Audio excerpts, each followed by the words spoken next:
الأخيار.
الله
الله بارينا يبلغنا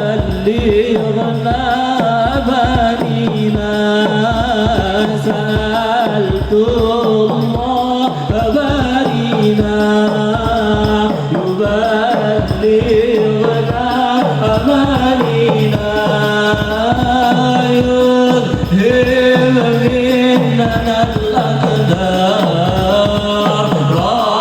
فاجعلنا من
قد حل قلبي من هموم واشتغالي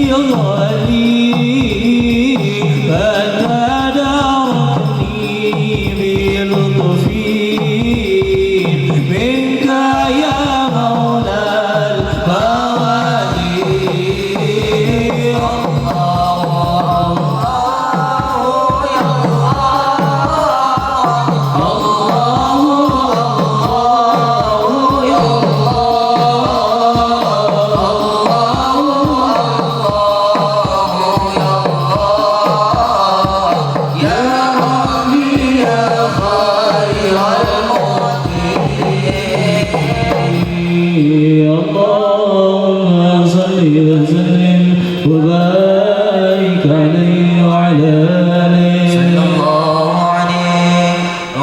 بالله من الشيطان الرجيم. بسم الله الرحمن الرحيم. إنا فتحنا لك فتحا مبينا ليغفر لك الله ما تقدم من ذنبك وما تأخر ويتم نعمته عليك ويهديك صراطا مستقيما وينصرك الله نصرا عزيزا. لقد جاءكم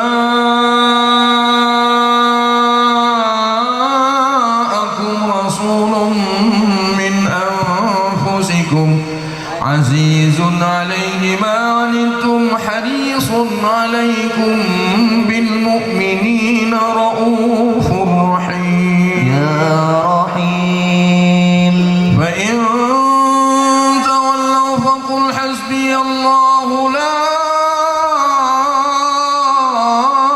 إله إلا هو عليه توكلت وهو رب العرش العظيم.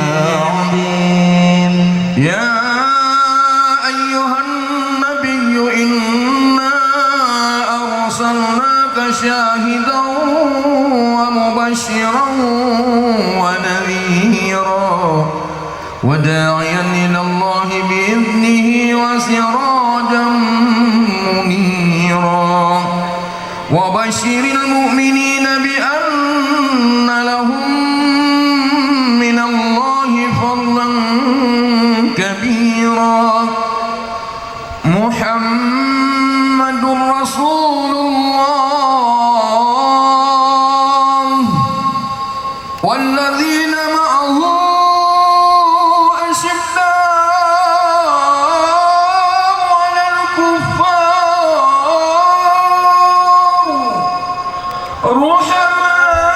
رحماء بينهم تراهم ركعا سجدا يبتغون فضلا من الله ورضوانا سيماهم في وجوههم من أثر السجود ذلك مثلهم في التوراة ومثلهم في الإنجيل كزرع أخرج شطأه فآزره فاستغلظ فاستوى على سوقه يعجب الزراع ليغيظ بهم الكفار. وعد الله الذين آمنوا وعملوا الصالحات منهم مغفرة وأجرا عظيما. إن الله وملائكته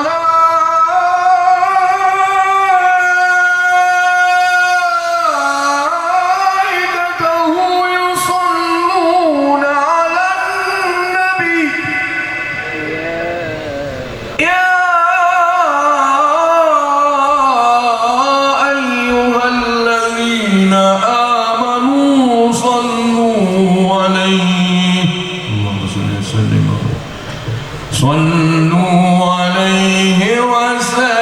وسلموا تسليما.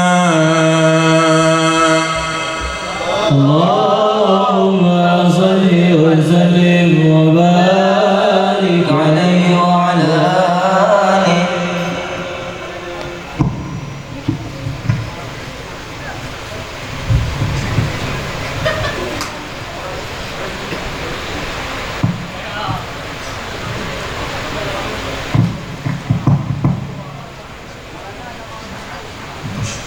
صلوات النبي صلوا عليه صلوات الله عليه. النبي صلوا عليه صلوات الله عليه وينال البركات كل من صلى عليه. النبي صلوا عليه صلوات الله عليه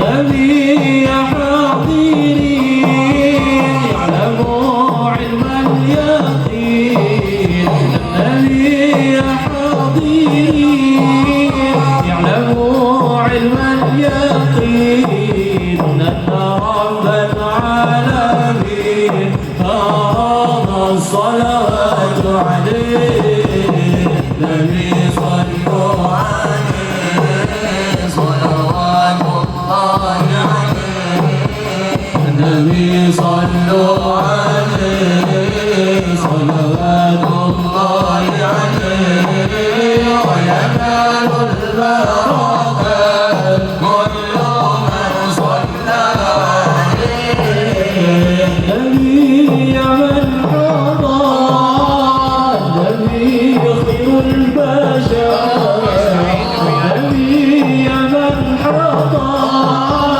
النبي خير البشر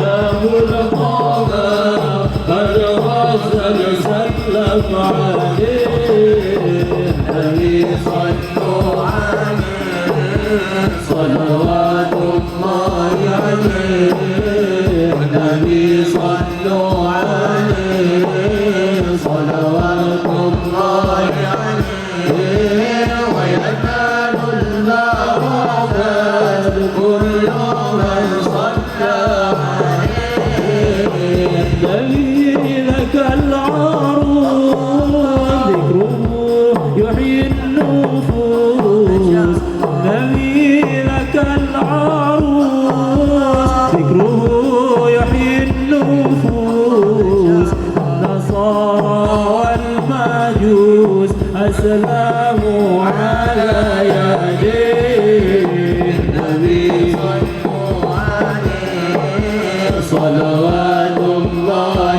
عليه النبي صلوا عليه صلوات الله عليه وينال البركات كل من صلى عليه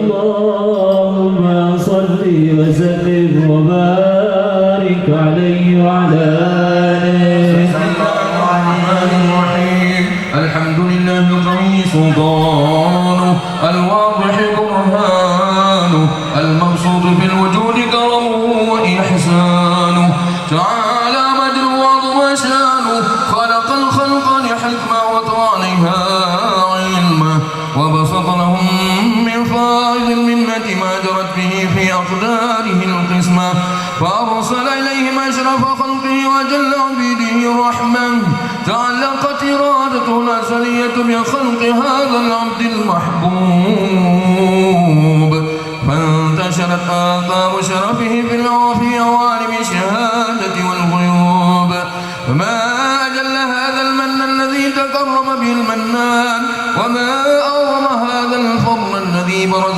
من حضرة الإحسان صورة كاملة ظهرت في هيكل محمود وتعطرت بوجودها أكناف الوجود وطرست برد العوالم بطراز التكريم اللهم صل وسلم أشرف الصلاة والتسليم على سيدنا نبينا محمد الرؤوف الرحيم اللهم صل وسلم وبارك عليه وعلى آله جل الحق في عالم غرزه الواسع فجل ينقض بانتشار فضله في القريب والشاسع وله الحمد الذي لا تنحز رفرته بتعداد ولا يمل تكراره بكثرة ترداد حيث أبرز من عالم الإمكان صورة هذا الإنسان ليتشرف بجوده الثقلان تنتشر أسراره في الأكوان فما من سر اتصل به قلب منيب إلا من سوابق فضل الله على هذا الحبيب صلى الله عليه على قلب سرور قد توالى بحبيب عم لنا منوانا جل من شرف الوجود بنور غمر الكون بهجة وجمال قد ترقى في الحزن على مقام وتناهى في مجده وتعالى لاحظته العيون فيما اجتلته بشرا كاملا يزيح الضلالا وهو من فوق علم ما قد رأته رفعة في شؤونه وكمالا سبحان الذي أبرز من حضرة الامتنان ما يعجز عن وصفه اللسان ويحار بتعقل معانيه الجنان انتشر منه في عالم البطون والظهور ما ملأ الوجود الخلق ينور فتبارك الله من إله كريم بشرتنا آياته في الذكر الحكيم ببشارة لقد جاءكم رسول من أنفسكم عزيز عليه ما عنتم حريص عليكم بالمؤمنين رؤوف رحيم يا رحيم فمن فاجأته هذه البشارة وتلقاها بقلب سليم فقد هدي إلى صراط مستقيم اللهم صل وسلم أشرف الصلاة والتسليم على سيدنا ونبينا محمد الرؤوف الرحيم اللهم صل وسلم وبارك عليه وعلى آله برسول الله لا إله إلا الله لا إله إلا الله تب علينا لا إله إلا الله لا إله إلا الله تب علينا أتيناك بالفقر يا الغنى أنت الذي لم يزل محسنا وما في الغنى أحد مثلكم وفي الفقر لا عصبة مثلنا لا إله إلا الله يا الله لا إله إلا الله تب علينا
التصديق بها والإذعان تثبت بها في الصدور من الإيمان قواعد وتنوح على أهل اليقين من سر ذلك الإذعان والتصديق شواهد وأشهد أن سيدنا محمدا العبد الصادق في قوله وفعله ومبلغا عن الله ما أمره بتبليغه لخلقه من فرضه ونفله عبد أرسله الله للعالمين بشيرا ونذيرا فبلغ الرسالة وأدى الأمانة وهدى الله به من الأمة بشرا كثيرا وكان في ظلمة الجهل للمستبصرين سراجا وقمرا منيرا فما أعظمها من منة تكرم الله بها على البشر وما أوسعها من نعمة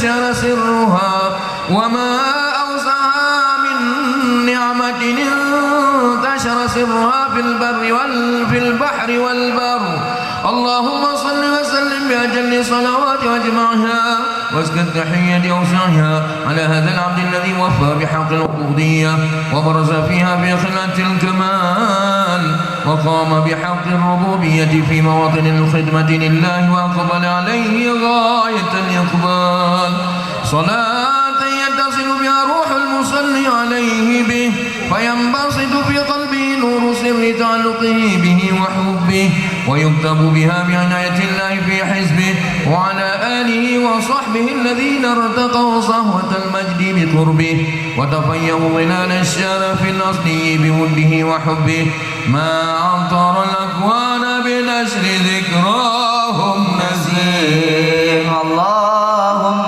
صل وسلم أشرف الصلاة والتسليم على سيدنا ونبينا محمد الرؤوف الرحيم اللهم صل وسلم وبارك عليه وعلى آله أما بعد فلما تعلقت إرادة الله في العلم القديم بظهور أسرار التخصيص للبشر الكريم بالتقديم والتكريم نفذت القدرة الباهرة بالنعمة الواسعة والمنة الغامرة فانفلقت بيضات التصوير في العالم المطلق الكبير عن جمال مشهود بالعين حاول لوصف الكمال المطلق والحسن التام والزين فتنقل ذلك الجمال الميمون في الأصلاب الكريمة والبطون فما من صلب ضمه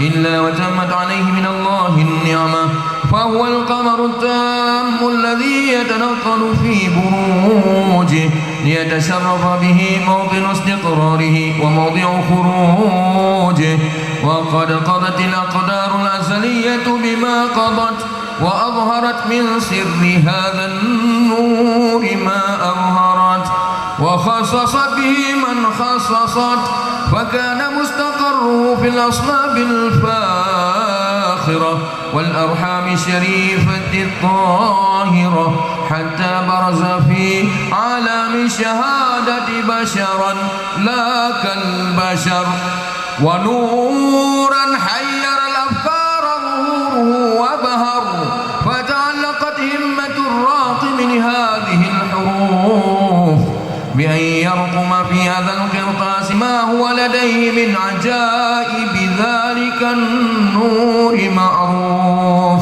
وإن كانت الألسن لا تفي بعشار أوصاف ذلك الموصوف تشويقا للسامعين من خواص المؤمنين وترويحا للمتعلقين بهذا النور المبين صلى الله عليه وإلا فأنا تغرب الأقلام عن شؤون خير الأنام ولكن أزني لا تدوين ما حفظته من سير أشراف المخلوقين وما أكرمه الله به في مولده من الفضل الذي عم العالمين صلى الله عليه وبقيت رايته في الكون منشورة على مر الأيام الأيام والشهور والسنين داعي التعلق بهذه الحضرة الكريمة ولاعج التشوق إلى سماع أوصافها العظيمة ولعل الله ينفع به المتكلم والسامع فيدخلان في شفاعة هذا النبي الشافع صلى الله عليه ويتروحان بروح ذلك النعيم. اللهم صل وسلم أشرف الصلاة والتسليم على سيدنا ونبينا محمد الرؤوف الرحيم. اللهم صل وسلم وبارك عليه وعلى آله. وكان للقلب أن يفض ما حركته في الأنامل مما استفاده الفهم من صفات هذا العبد المحبوب الكامل وشمائله التي هي أحسن الشمائل. وهنا حازنا أن نثبت ما بلغ إلينا في شأن هذا الحبيب من أخبار وآثار ليتشرف بكتابه القلم والقرطاس وتنزه في حدائقه الأسماء والأبصار. وقد بلغنا في الأحاديث المشهورة أن أول شيء خلقه الله هو النور المودع في هذه الصورة. فنور هذا الحبيب أول مخلوق برز في العالم ومنه تفرع الوجود خلقا بعد خلق فيما حدث وما تقادم. وقد أخرج عبد الرزاق بسنده عن جابر بن عبد الله الأنصاري رضي الله عنهما قال: قلت يا رسول الله بأبي وأمي أخبرني عن أول شيء خلقه الله قبل الأشياء. قال: يا جابر إن الله خلق قبل الأشياء نور نبيك محمد صلى الله عليه وسلم من نوره. وقد ورد من حديث أبي هريرة رضي الله عنه أنه قال: قال رسول الله صلى الله عليه وسلم: كنت أول النبيين في الخلق وآخرهم في البعث. وقد تعددت الروايات بأنه أول الخلق وجودا وأشرفهم مولودا. ولما كانت السعادة الأبدية لها ملاحظة خفية اختصت من شاءت من البرية بكمال الخصوصية فاستودعت هذا النور المبين أصلاب وبطون من شرفته من العالمين. فتنقل هذا النور من صلب آدم ونوح وإبراهيم حتى أوصلته بالتكريم أبيه الكريم عبد الله بن عبد المطلب ذي القدر العظيم وأمه التي هي في المخاوف آمنة السيدة الكريمة آمنة. فتلقاه صلب عبد الله فألقاه إلى بطنها فضمته أحشاؤها بمعونة الله محافظة على حق هذه الدرة وصونها وحملته برعاية الله كما ورد عنها حملا خفيفا لا تجد له ثقلا ولا تشكو منه ألما ولا عللا صلى الله عليه حتى مر الشهر بعد الشهر من حمله وقرب وقت بروزه إلى عالم الشهادة لتنبسط على أهل هذا العالم فيوضات فضله وتنتشر فيه آثار مجده الصميم. اللهم صل وسلم أشرف الصلاة والتسليم على سيدنا ونبينا محمد الرؤوف الرحيم. اللهم صل وسلم وبارك عليه وعلى آله. اشفع لنا يا رسول الله يا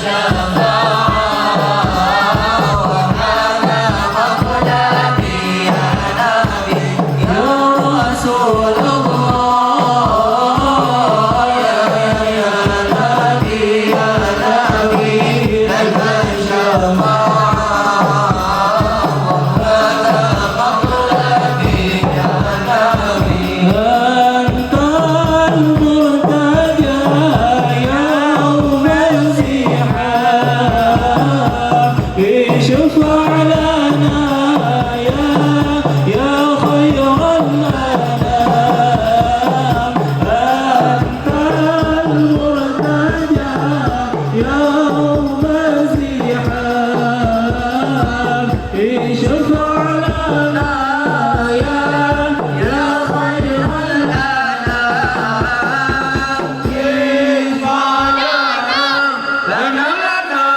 يا حبيبنا اشفع لنا يا حبيبنا لك شفاعة يا رسول الله يا نبينا ولع البدر علينا من ثنيات الوداع وجب الشكر علينا فدعا لله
اللهم صل وسلم وبارك عليه وعلى آله صلى الله عليه.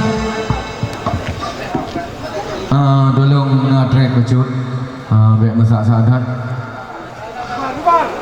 اللهم صل وسلم وبارك عليه وعلى آله ومض عن قلبه هذه الدرة المكنونة والجوهرة المصونة الكون كله يسبح ويمسي في سرور وابتهاج بقرب ظهور إشراق هذا السراج والعيون متشوقة إلى بروزه متشوقة إلى التقاط جواهر كنوزه وكل دابة لقريش نطقت بقصيد فصيح العبارة معلنة بكمال البشارة وما من حامل حملت بذلك العام إلا أتت بحملها بغلام من بركات وسعادة هذا الإمام صلى الله عليه ولم تزل الأرض والسماوات متضمخة بعطر الفرح بملاقاة أشراف البريات وبروزه من عالم الخفاء إلى عالم الظهور بعد تنقله في بطون الظهور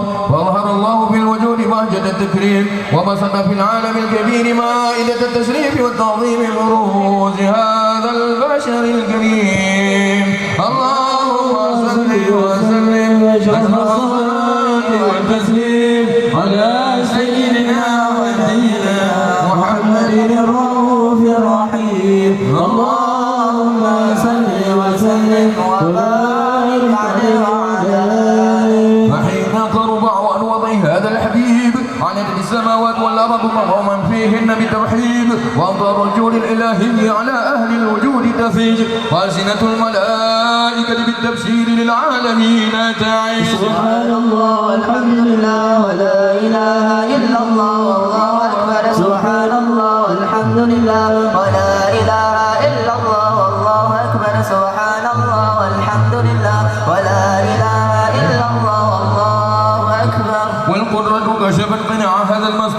ليبرز نوره كاملا في عالم الظهور نورا فاق كل نور وأنفذ الحق حكمه على من اتم الله عليه النعمة من خواص الأمة أن يحضر عند وضعه أمة تعنيسا لجنابها المصعود ومشاركة لها بهذا السماق الممدود وحاضرت بتوفيق الله سيدة مريم وسيدة آسيا ومعهما من الحور العين من قسم الله من الشرف بالقسمة الوافية فأتى الوقت الذي رتب الله على حضوره وجود هذا المولود فانفلق صبح الجمال من النور عن عمود وبرز الحامد المحمود مذعنا لله بالتعظيم والسجود صلى الله على محمد صلى الله عليه وسلم صلى الله على محمد صلى الله عليه وسلم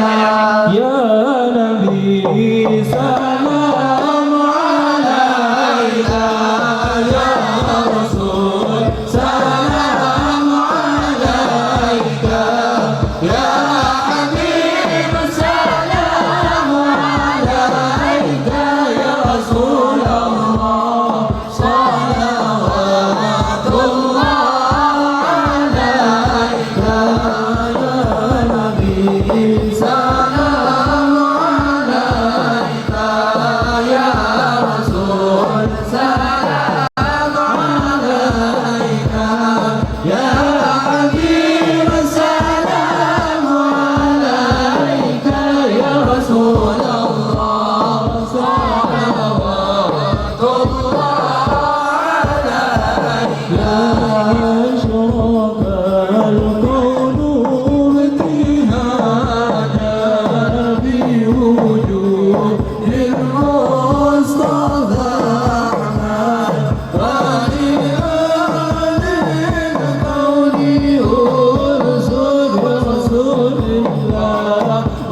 الله عليه وسلم مرحبا بنا نهج سبيلك يا الله ديرين أسعد ونرشد يا الله ربي واغفر لي ذنوبي يا الله ببركة هادي محمد يا الله ربي بلغنا بجاهك يا الله في ديوان خير مقعد يا الله ربي فاغفر لي ذنوبي يا الله ببركة هادي محمد يا الله صلى الله على محمد صلى الله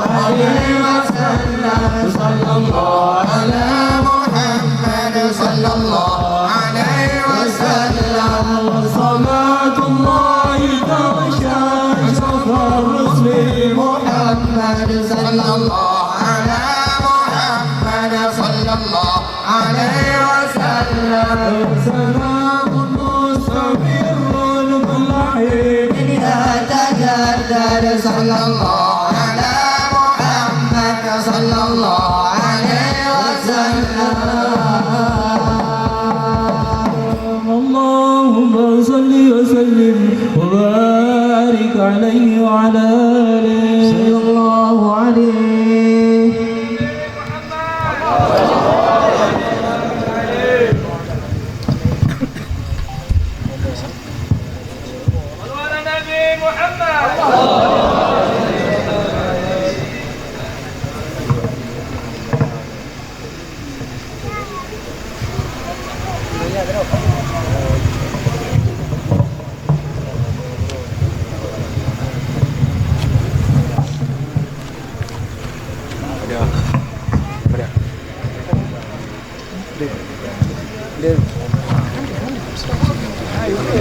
اللهم صل وسلم على سيدنا محمد وعلى آل سيدنا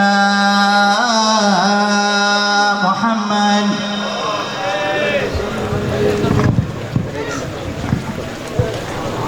لساني بحمد الله قد علنت شكرا على نعم لا أستطيع لها حصرا على نعم لا أستطيع لها حصرا فما ساعة مرت علي ولحظات من الوقت إلا جدت عندي البشرى من الوقت إلا جدت عندي البشرى ومن فضل ربي أرتجي من نواليه دوام الذي ولا وأن يشرح الصدر دوام الذي ولا وأن يشرح الصدر هو الله ربي قد وقفت ببابه أناجيه يا من يعلم السر والجهر أناجيه يا من يعلم السر السر والجهر وليس له إلا التفاتك معجلان يجيه البلاء والبؤس والهم والشر يجيه البلاء والبؤس والهم والشر بحقك حقق زيد كحبي ووجهتي إليك وعظم لي على ذلك الأجر إليك وعظم لي على ذلك الأجر وخذ بيدي في مسلك الرشد ظافرا بقصدي وهب لي من مواهبك الكبرى بقصدي وهب لي من مواهبك الكبرى ومن حيث ما سار الحبيب محمد وأتبعه خطبي ويسر لي اليسرى وأتبعه خطبي ويسر لي اليسرى ونور بنور العلم قلبي فإنني على الجهل باق لا أطيق له صبرا على الجهل باق لا أطيق له صبرا بجاه يا رسول الله أشرف مرسلين وأعلى الورى فضلا وأرفعهم قدرا وعلى الورى فضلا وأرفعهم قدرا والحمد لله رب العالمين.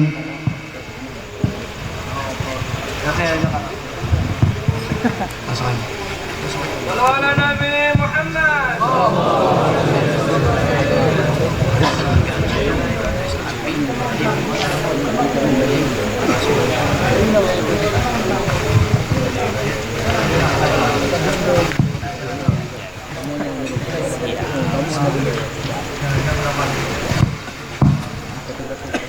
Assalamualaikum warahmatullahi wabarakatuh.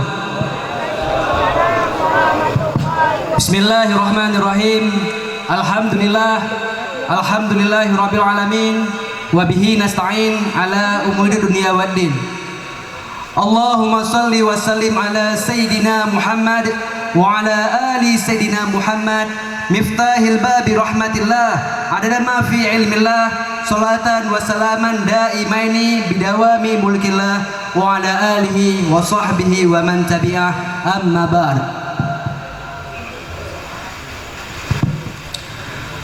Alhamdulillah, bersyukur kita kepada Allah Zat yang maha mulia, yang mana pada malam hari ini telah memberikan kita kesempatan dan kekuatan serta kenikmatan sehingga kita pada malam hari ini telah dapat berkumpul di tempat yang sangat mulia ini, tempat yang dimana disebutkan sebagai taman-taman surga, melihat orang-orang soleh yang insya Allah dengan pandangan-pandangan tersebutlah membuat kita kembali kepada bertemu dengan baginda Nabi besar Muhammad sallallahu alaihi wasallam.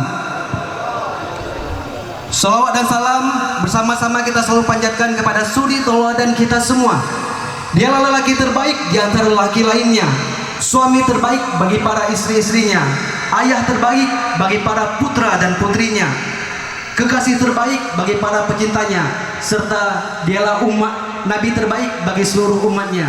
Dialah suri teladan kita semua, yaitu Nabi besar Muhammad sallallahu alaihi wa ala alihi wa sahbihi wa barik wa sallim.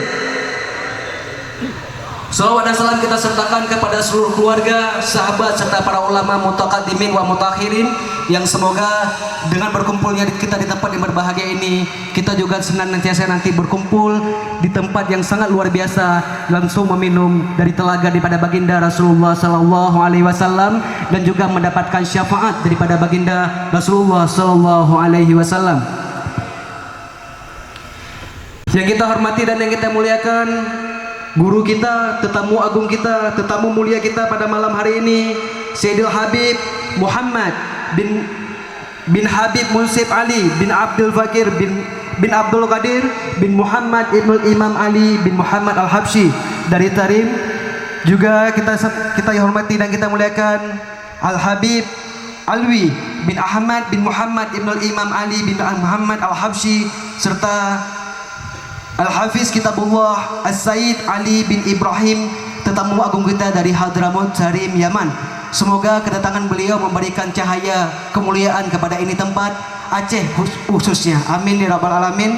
Serta kepada seluruh para tetamu agung, tetamu mulia kita, para alim ulama, para tungku-tungku, para sesepuh, para tokoh masyarakat yang kita minta maaf, kita tidak bisa sebutkan satu persatu, namun tentunya hal tersebut tidak mengurangi rasa penghormatan dan rasa takzim kami kepada antum semua. Dan serta yang kita banggakan kepada seluruh tetamu baginda Rasulullah SAW, tetamu pecinta, para pecinta baginda Rasulullah SAW, kedatangan antum semua pada malam hari ini memberikan keberkahan, melafazkan daripada Rasulullah SAW. Kedatangan antum pada hari ini insya Allah akan memberikan keberkahan dan selalu diberikan, dikabulkan segala hajat-hajat daripada kita semua. Amin amin ya rabbal alamin. Hadirin tamu undangan, jamaah yang kami muliakan, barusan kita telah mendengarkan pembacaan Maulid Simtuduror kalangan Habib Ali bin Muhammad Al-Habsyi. Semoga dengan pembacaan Maulid Simtuduror dapat mengabulkan semua hajat-hajat kita semua. Amin ya rabbal alamin. Selanjutnya kita mintakan sedikit tausiah dan mau'izah hasanah dari guru kita, dari tetamu kita, sedikit saja 5 menit kepada Abi Zahrul daripada Mudi Mesra untuk dapat memberikan sedikit mau'izah hasanah kepada kita. Kepada Abi Zahrul dari Daya Mudi Mesra, waktu dan tempat kami silakan. Shallu ala Nabi Muhammad.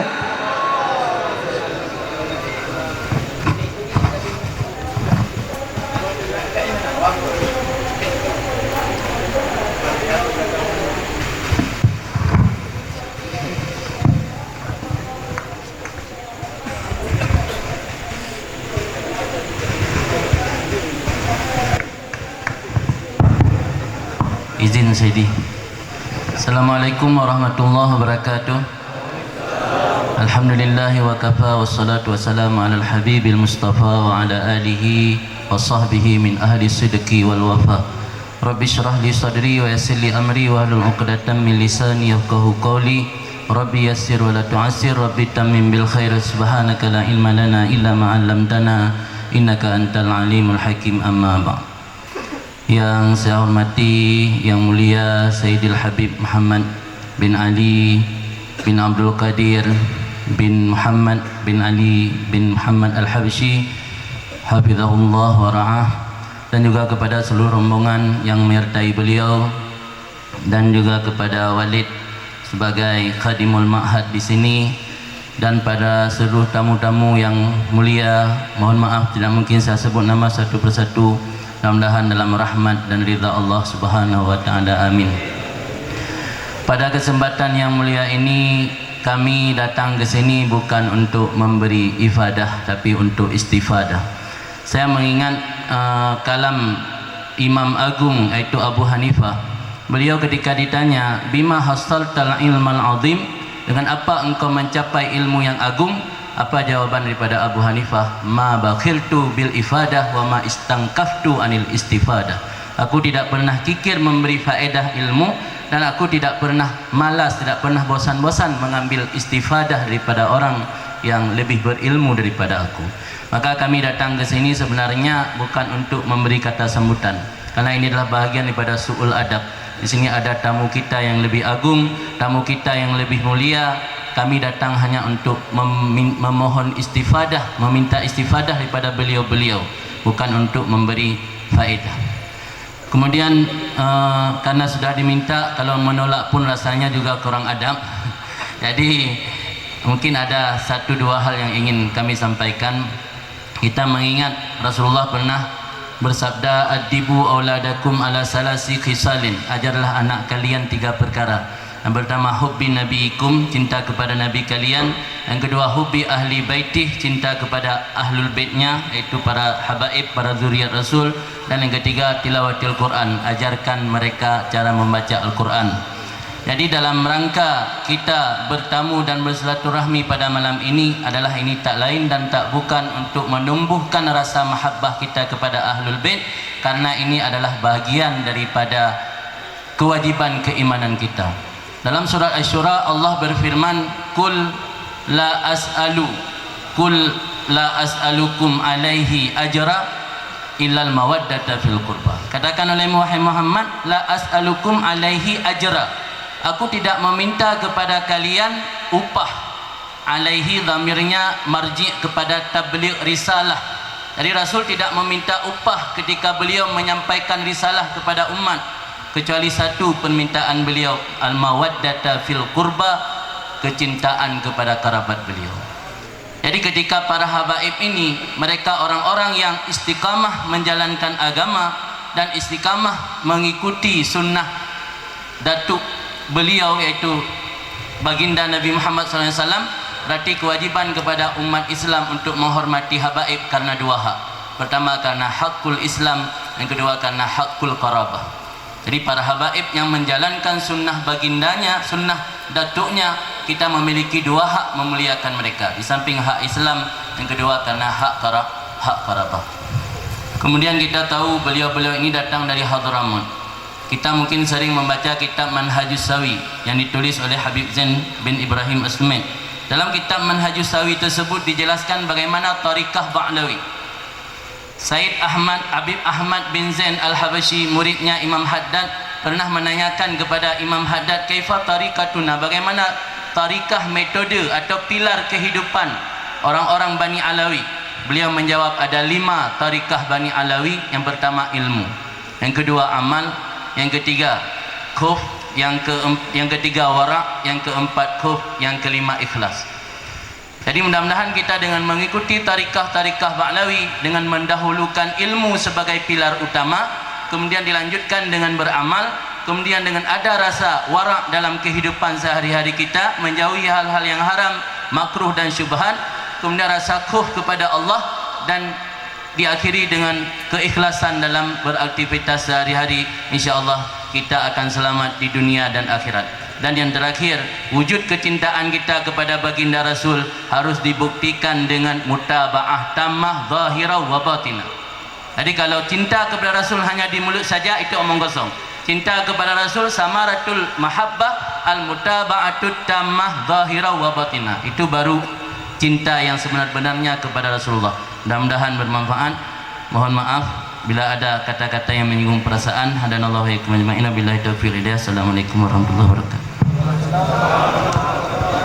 Jazakallah khairun jaza ucapkan kepada Abi Zahrul. Selanjutnya kami mintakan kesediaan daripada Abi Abdurrahman Nasai untuk menyampaikan sedikit mau'izah hasanah kepada kita semua, yang insyaallah silakan. Tapi permintaan dari tetamu kita, dari tuan rumah.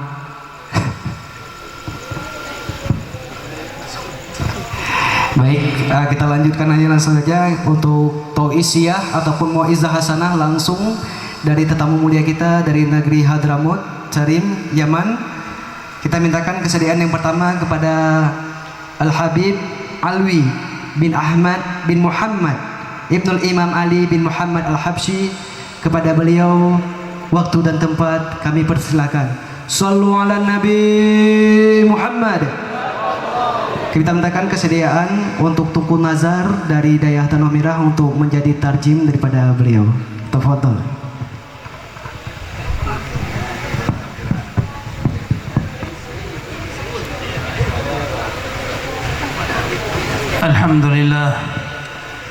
Alhamdulillah Rabbil Alamin. Allahumma salli wa sallim ala Sayyidina Muhammadin wa ala ali Sayyidina Muhammad.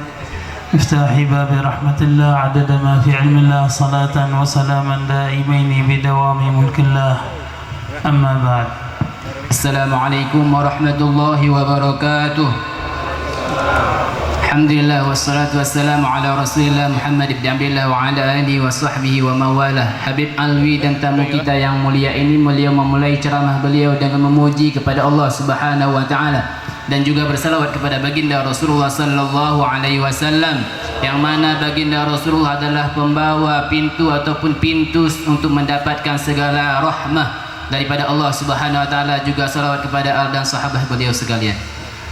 في البداية نشكر القائمين على إقامة هذا الحفل والاحتفال والمناسبة والمجلس، وكذلك كل من قام وساهم في استقبال سيدي وشيخي الحبيب محمد ابن الحبيب المنصب علي بن عبد القادر بن محمد بن الإمام علي بن محمد الحبشي، نائب نظارة المشيخة الكبرى برباط العلم الشريف بسيئون.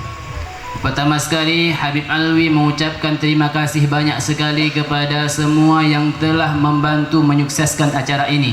Yang pertama sekali kepada sang punya tempat ini, juga kepada semua yang telah membantu dalam mengadakan acara seperti ini.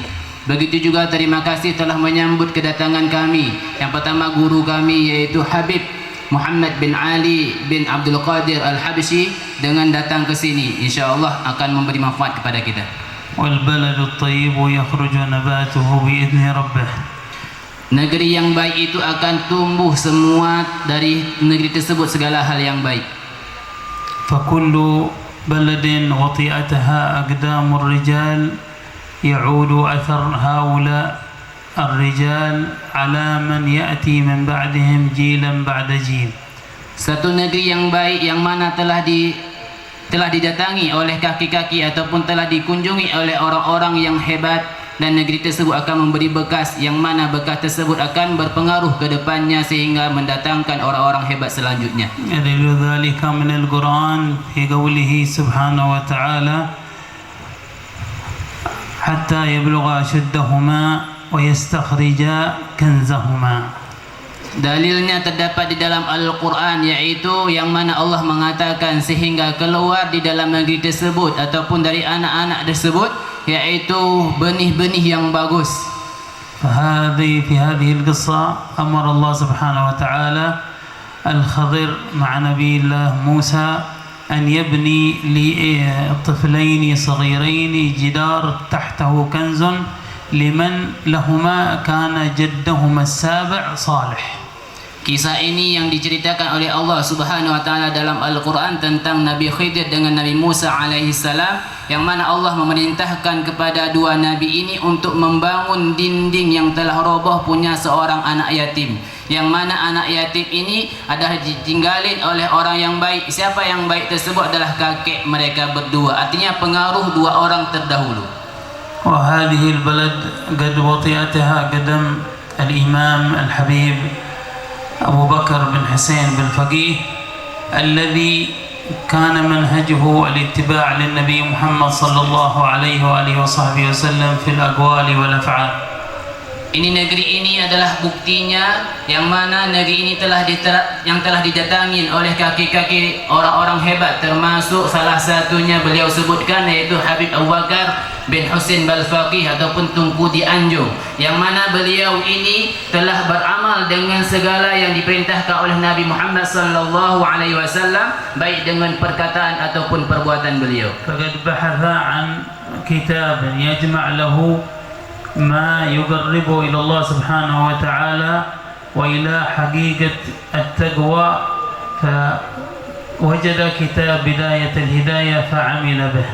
Beliau baik itu mengamali satu kitab yang mana di kitab tersebut terkumpul semua hal-hal yang baik, yaitu mengikuti perintah daripada Allah Subhanahu wa taala, yaitu kitab yang dikarang oleh Imam Al-Ghazali, yaitu Bidayatul Hidayah, الذي يحتمل على 3 أقسام. yang di dalam kitab tersebut terbagi kepada 3 pembahagian: الطاعات وترك المعاصي وآداب الصحبة مع الخالق ومع الخلق. Yang pertama sekali adalah tentang ketaatan, yang kedua adalah tentang maksiat ataupun meninggalkan maksiat, yang ketiga adalah bagaimana cara kita bermuamalah dengan Sang Pencipta yaitu Allah Subhanahu wa taala, juga dengan para makhluknya Allah. وهذا هو حقيقة التقوى التي أمرنا الله سبحانه وتعالى بها، وهي امتثال أوامر الله واجتناب نواهيه. Inilah ketakwaan yang hakikat yang mana Allah perintahkan kepada kita semuanya, yaitu imtithalu awamirillah, menjunjung tinggi perintah Allah Subhanahu wa taala, dan wajtinabun nawahi, dan menjauhkan larangannya Allah. كل هذا كان في محتوى هذا الكتاب القيم بداية الهداية. Semua hal tersebut terdapat di dalam kitab Bidayatul Hidayah. فلو اطلع الواحد منا وقرأه كما قرأه الحبيب أبو بكر بن حسين بالفقيه لوجد فيه منهاج يوصله إلى الله سبحانه وتعالى. Seandainya ada seorang di antara kita yang mau membaca kitab Bidayatul Hidayah sebagaimana telah dibaca oleh Habib Abu Bakar bin Husain Balfaqih, insya-Allah akan menyampaikan kita kepada ketaatan ataupun kedekatan kita kepada Allah Subhanahu wa taala. Allah yuwaffiqna wa iyyakum lima yuhibbuhu wa yardah wa yaj'alna man yakhafu yakhsha. Sallallahu ala sayyidina Muhammadin wa alihi wa sahbihi wasallam. Wa ma qumtu illa imtithal al-amr wal 'afwu minkum. Semuanya mudah-mudahan Allah memberkati kita dan memberikan taufik kepada kita menjalankan segala yang baik dan menjauhkan segala larangan. Dan beliau mengatakan beliau bangun di sini karena emang permintaan, bukan karena hal yang lain. Wassalamualaikum warahmatullahi wabarakatuh.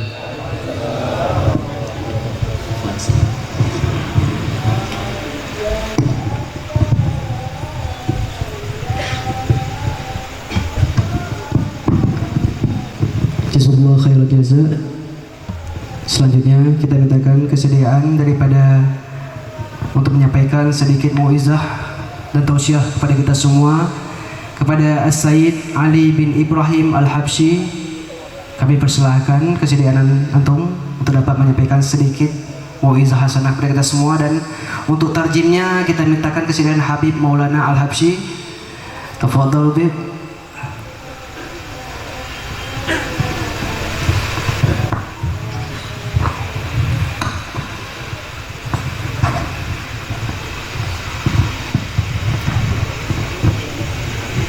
بحقك حقق صدق حبي ووجهتي إليك وأعظم على إلي ذلك الأجر ونور بنور العلم قلبي فإنني على الجهل باق لا أطيق له صبرا. Beliau Al-Habib Ali bin Ibrahim Al-Habsyi, mantu daripada Habib Muhammad Al-Habsyi, menyebutkan bait syair daripada Al-Habib Ali bin Muhammad bin Husain Al-Habsyi yang beliau mengatakan, fa innani ala jahli bakin la utiqu lahu sabra. Aku ini merasa rendahnya orang, merasa orang paling bodoh yang aku tidak sabar akan hal tersebut. Wattaqullah wa yu'allimukumullah. Maka daripada itu bertakwalah kalian kepada Allah Subhanahu wa taala, maka Allah Subhanahu wa taala akan mengajarkan kalian.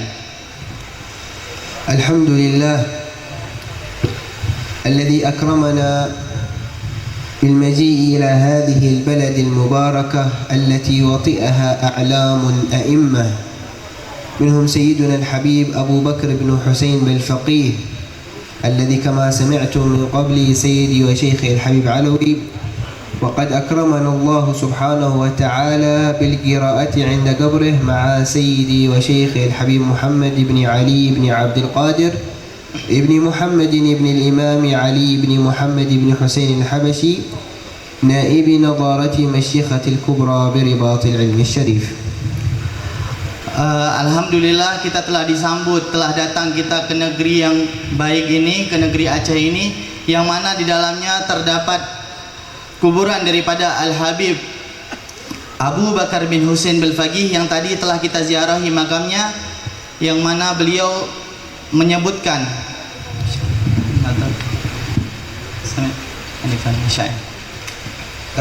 قرانا بداية الهداية عند قبره مع سيد yang telah disebutkan tadi manakibnya daripada Al-Habib Abu Bakar bin Husain Belfaqih yang mengamalkan kitab Bidayatul Hidayah. وقد تكلم قبله سيدي وشيخي الحبيب علوي السيد بحري عن العلم، فالعلم والتقوى لهما ارتباط قوي، فالعلم ثمرته التقوى. Yang mana tadi telah disebutkan oleh Al-Habib Alawi dan Habib Syamsul Bahri Bahsin, yang mana ilmu tersebut memiliki ikatan yang sangat kuat dengan ketakwaan, karena ilmu tersebut samarahnya, buahnya akan menghasilkan kepada ketakwaan kepada Allah Subhanahu wa taala. والتقوى هي اجتناب ما نهى الله سبحانه وتعالى وامتثال ما أمر الله به سبحانه وتعالى من الطاعات. Ketakwaan itu adalah takut kepada Allah Subhanahu wa taala dan menjauhi segala larangan-larangan Allah Subhanahu wa taala dan mendekatkan diri kepada ketaatan kepada Allah Subhanahu wa taala. ومما طلب سيدنا الإمام الحبشي من شيخه سيدنا القطب أبي بكر بن عبد الله العطاس 3 وصايا. Yang mana Al-Habib Ali bin Muhammad bin Husain Al-Habsyi meminta kepada gurunya Al-Habib Abu Bakar Al-Attas 3 hal. قال الأولى أن تجعل لك في كل عمل نية صالحة. Yang mana yang pertama Al-Habib Abu Bakar menyebutkan setiap tindak tandukmu apapun yang engkau lakukan awali dengan niat yang baik. في كل مجلس نحضره هل لك نية صالحة في حضوره؟ Yang mana di dalam setiap perkumpulan majelis-majelis hadirkan niat-niat kita yang baik agar kita mendapatkan apa yang kita في inginkan. حضور مجلس قراءة المولد هل لك نية صالحة في استشعار أن الحبيب صلى الله عليه وسلم حاضر؟ Yang mana jika kita meniatkan dengan niat-niat yang baik, insya Allah Nabi SAW kita niatkan juga untuk hadir di tempat yang mulia ini. والوصية الثانية هي أن أوصاه أن يصلي الوتر 11 ركعة بالكيفية التي أخذها عن شيخه سيدنا الحبيب حسن بن صالح البحر. Yang kedua, Al-Habib Abu Bakar menyebutkan kepada Habib Ali Habsyi untuk mengamalkan 11 rakaat daripada solat witir yang sebagaimana dilakukan dan diambil oleh Habib Hasan bin Saleh Al-Bahar, gurunya. والوصية الثالثة قال له ليس وقتها إن شاء الله بعد حين، فرأى سيدنا الإمام الحبشي بعض الصالحين من العطاس فعرف التقوى فقال العبودية المحضة والاستغناء عن الناس. تعريف التقوى هي قال وقتها ليس الآن، وقتها بعد حين إن شاء الله. Nanti yang ta'rif taqwa akan disebutkan. Adapun wasiat yang ketiga ini tidak disebutkan sekarang, akan tetapi nanti disebutkan. Kemudian dikabarkan ada orang mimpi ketemu dengan salah satu marga Al-Attas dan mengatakan wasiat tersebut.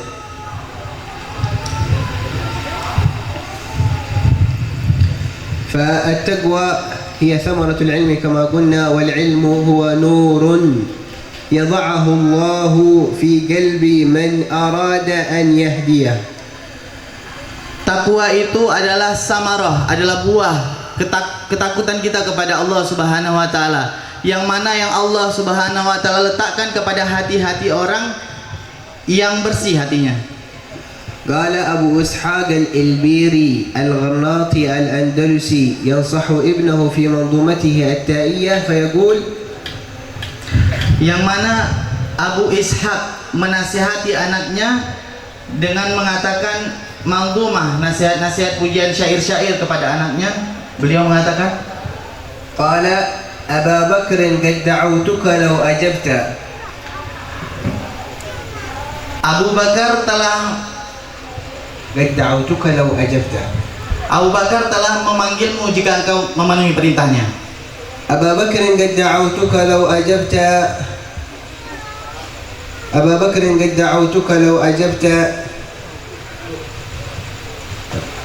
قال ثم قال إلى علم تكون به إماما مطاعا إن نهيت وإن أمرت. Ilmu tersebut dapat menjadikan kita sebagai imam jika kita memenuhi perintah tersebut. قال ثم ويجلو يعني ينظف يصفي ما بعينك من عشاها. Jika engkau bisa untuk membersihkan daripada pandangan-pandangan matamu. والأعشى الذي يرى لكن رؤية ليست واضحة جدا. الأعشى هو يرى لكن رؤيته ليست واضحة.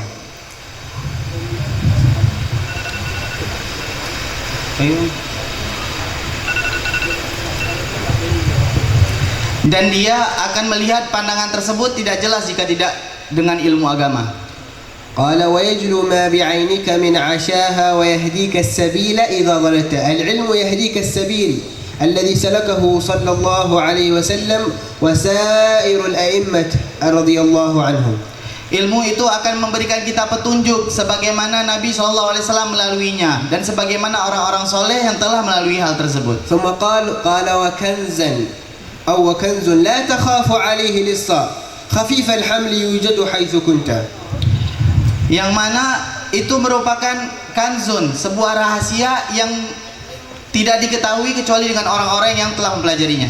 كل شيء نخاف عليه مالك نحرسه نخبئه نحفظه نخزنه إلا العلم فإنك لا تخاف عليه لأن العلم كما يقول شيوخنا العلم هو الذي يوجد حيث كنت ويدخل معك الحمام.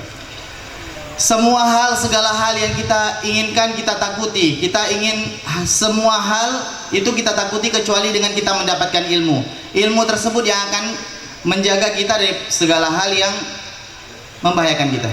ويقول سيدنا الإمام الحبشي عن العلم قال وفي طلب العلم الشريف توجهوا بجد وتشمير وترك لمعتاد. Habib Ali bin Muhammad Al-Habsyi menyebutkan suatu syair, fafil ilmi nurun wa fi talabil ilmi syarif tawajjahu.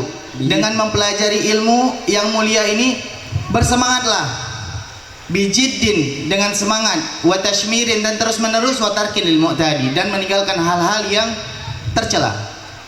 Fafil ilmi nurun lil fuadi wa bahjatun wa miraduhu lil 'abdi ahsanu miradi. Yang mana ilmu tersebut merupakan fafil ilmi nurun lil fuadi, cahaya bagi hati, dan akan menjadi gambaran ke depannya bagi orang-orang yang mengamalkannya. قال سيدنا الحبيب عبد الله بن حسين بن طاهر العلم خشية كله. Al-Habib Abdullah bin Husain bin Tahir mengatakan al-ilmu khasyah kullu. Ilmu tersebut merupakan ketakwaan, takut kepada Allah Subhanahu wa taala. Yu'raf bidzaka ahluh. Yang mana kita akan mengetahui orang-orang yang berilmu dengan ketakwaan tersebut. ولهذا يقول في هذا المعنى يقول سيدنا ابن عطاء الله السكندري صاحب الحكم العطائية من لم يفيدك لحظه أي نظره لا يفيدك لفظه. Sebagaimana dikatakan oleh Ibnu Athaillah Al-Iskandari, barang siapa yang tidak menjaga pandangannya,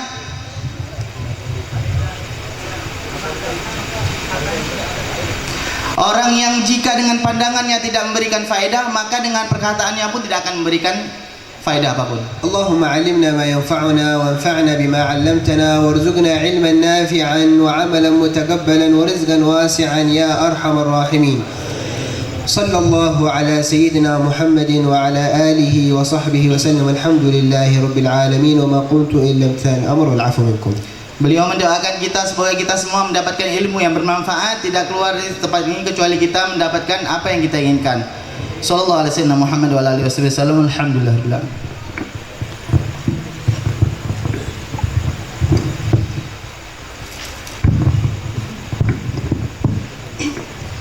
Jazakallah khairul jaza pada Habib Ali kami ucapkan. Selanjutnya kita dengarkan tausiah penutup sekaligus ditutup dengan doa nantinya kepada Sayyidil Habib Muhammad Ibnul Habib Munsif Ali bin Abdul Qadir bin Muhammad Ibnul Imam Ali bin Muhammad Al-Habsyi. Pada Habib falyatafadhal mashkura dan akan diterjemahkan oleh Ustadz Fathan dari Pontianak. Beliau merupakan santri daripada Ribat Ilmi Syarif Sewun Yaman. Disilahkan. Sallu ala Nabi Muhammad.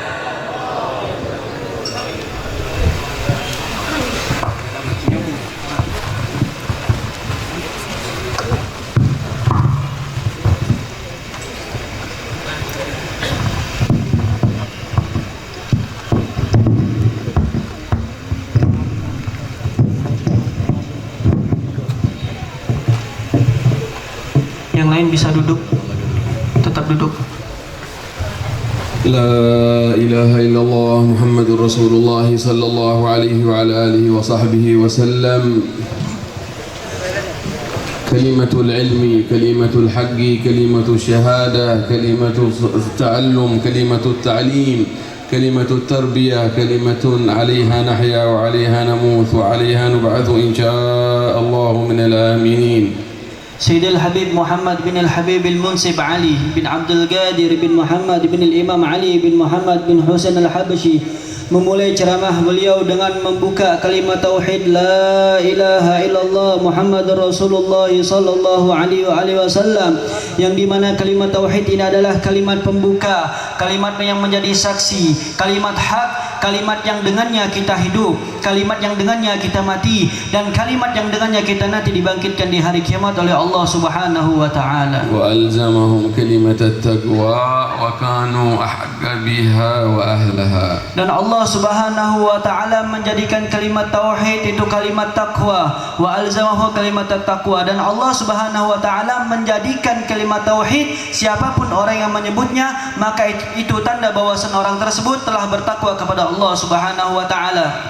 Nusalli wa nusallim ala sayyidina Muhammadin wa ala alihi wa sahbihi wa sallam miftahi babi rahmatillah adada ma fi ilmillah salatan wa salaman daimain bidawami mulkillah. Kemudian Sayyidil Habib Muhammad menghaturkan salawat serta salam kepada Sayyiduna Muhammad sallallahu alaihi wasallam, yang dimana baginda Nabi Muhammad ini ibaratkan kunci untuk membuka pintu rahmat Allah, dan jumlah salawat tersebut berjumlah dengan ilmu pengetahuan Allah Subhanahu wa taala. Lisanil jami'a fil hadratil wasi'ah salatan yamuddu biha jismana min jismih. Dan salawat tersebut semoga dapat menyambungkan antara kita dengan Nabi Muhammad dari sisi jisim kita dengan jisim Nabi Muhammad. Wa qalbana min qalbihi wa ruhana min ruhihi. Hati kita dengan hati Nabi Muhammad dan ruh kita dengan ruh Nabi Muhammad sallallahu alaihi wasallam. Min sirrihi. Dan juga sir kita bersambung dengan sir Nabi Muhammad. تعود بركتها علينا وعلى أولادنا وأصحابنا وأهل عصرنا يا نور يا نور يا نور اجعلنا نورا بحق النور. Dan semoga keberkahan salawat tersebut Allah juga berikan kepada keluarga kita, kerabat kita, teman-teman kita, juga orang-orang yang ada di zaman kita. Wahai Engkau Zat yang memiliki cahaya, masukkanlah kami dalam cahaya ini. ولم يزل رجال الاصطفاء والاختصاص من الله في كل عصر وزمن يختص برحمته من يشاء. Dan Allah Subhanahu wa taala masih dari dulu sampai sekarang di setiap negerinya memberikan kekhususan daripada satu orang yang Allah berikan dia amanah untuk mengemban dakwah di tempat tersebut. فيجعلهم للأرض أمنا وأمانا هم أمان الأرض فادكري. Dan Allah Subhanahu wa taala menjadikan orang itu keamanan bagi negeri tersebut, sebagaimana dalam syair dikatakan hum amanul ardi, merekalah sekelompok orang yang menjadi keamanan bagi negeri. Fadakiri, maka ketahuilah hal tersebut. Bihim yakshifullahu ar-razaya wa yadfa'ul balaya wa yusdi kulla khairin wa ni'mati. Dan sebab orang itulah Allah Subhanahu wa taala menyelamatkan orang-orang di sekitarnya dari berbagai macam bala bara bahaya, dan juga dengan sebab orang itu Allah memberikan kepada orang-orang sekitarnya berbagai macam kebaikan. ولولاهم بين الأنام لدكدكت جبال وأرض لارتكاب الخطيئة. Kalau bukan karena sebab adanya mereka, niscaya mungkin di negeri tersebut akan tergoncang yang namanya gunung-gunung. أولئك الأقوام هم مرادي ومطلبي من جملة العباد وحبهم قد حل في فؤادي. Dan merekalah orang-orang yang dimana cinta kepada mereka telah tertanam di dalam hatiku. أهل العلوم والعبادات والأوراد. Siapa mereka? Mereka adalah orang-orang ahlul ilmi, orang yang ahli ibadah dan orang yang ahli membaca wirid. الذين عرفوا محبة الله وعرفوا أبوابها وأنتم في معهد باب العلم وعرفوا الرابطة فارتبطوا برجالها وأهلها وبحضور رئيس الرابطة ومن حضر من مؤسسي ومرتبي هذا المجلس. Yang dimana mereka adalah orang-orang yang tahu bagaimana ma'rifat kepada Allah. Bahkan mereka juga tahu bagaimana pintu menuju ma'rifat kepada Allah. Dan kita sekarang di sini berada di Babus Salam, pintunya keselamatan. Dan kita berkumpul di tempat ini bersama segenap pengurus Rabithah Alawiyah yang dengannya semoga Allah Subhanahu wa taala menrabithahkan, mengikat hati kita dengan mereka para orang-orang saleh. وفي مجلس الحبيب با حسين حفظه الله وأقر الله به العين الذي حوى كل زين وتسلسل فيه نسب جد الحسن والحسين. Dan kita berada di antara kita Sayyidil Habib dari bangsa Bah Husain yang semoga dengannya Allah Subhanahu wa taala menjadikan Al Habib Bah Husain ini kebanggaan Nabi Muhammad sallallahu alaihi wasallam. وما سمعتم من كلمة ابن المفتي حفظه الله وبارك نائبا عن والده وما حدث فيه من نفع وانتفاع مما قاله الإمام ابن حنيفة لا يستنكف عن الإفادة ولا يرد الفائدة.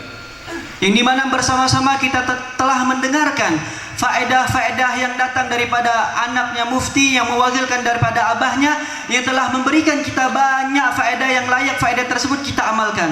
لا شيء كالعلم قطوا شدوا إليه وحطوا كن في البكور غراب وفي التملق قطوا يقول الإمام أحمد بن عمر بن صميط.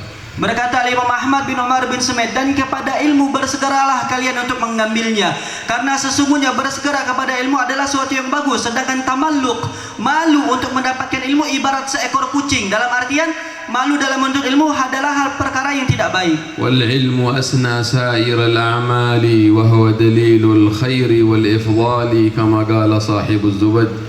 Dan berkata Sahibul Zubat bahwasanya tujuan utama yang paling bagus di dalam dunia ini adalah mendapatkan ilmu, karena dengan ilmu tersebut kita akan mengetahui banyak hal. ففي العلم نور للفؤاد وبهجة وميراده للعبد أحسن ميرادي كما قال الإمام الحبشي.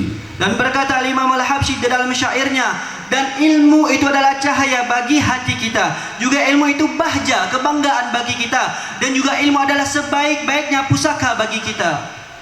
ففز بعلم تعش حيا به أبدا الناس موتى وأهل العلم أحياء كما قال سيدنا الإمام علي بن أبي طالب.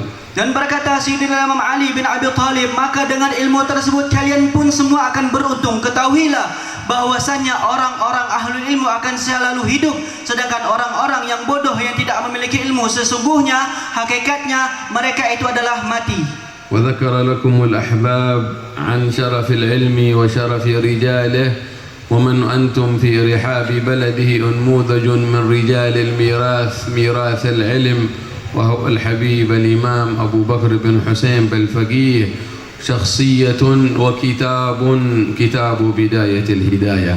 Dan kalian semua telah mendengarkan tentang keagungan, tentang kemuliaan ilmu daripada ustaz-ustaz yang telah berceramah. Dan alhamdulillah kalian semua di sini adalah secara tidak langsung termasuk orang-orang yang mewariskan ilmu yang datang dari Al-Habib Abu Bakar bin Husain Bil-Faqih, yang dimana Al-Habib Abu Bakar bin Husain Bil-Faqih menyebarkan ilmu tersebut bersumber dari kitab Bidayatul Hidayah. Syakhsiyatun wa ilmun wa adabun. Seseorang yang memiliki ilmu yang sangat luas serta adab yang baik. ترجم طريقة السلف الصالح من ساداتنا آل باعلوي فيما قال الإمام علي بن محمد الحبشي وها هي أعمال خلت عن شوائب وعلم وأخلاق وكثرة أوراد.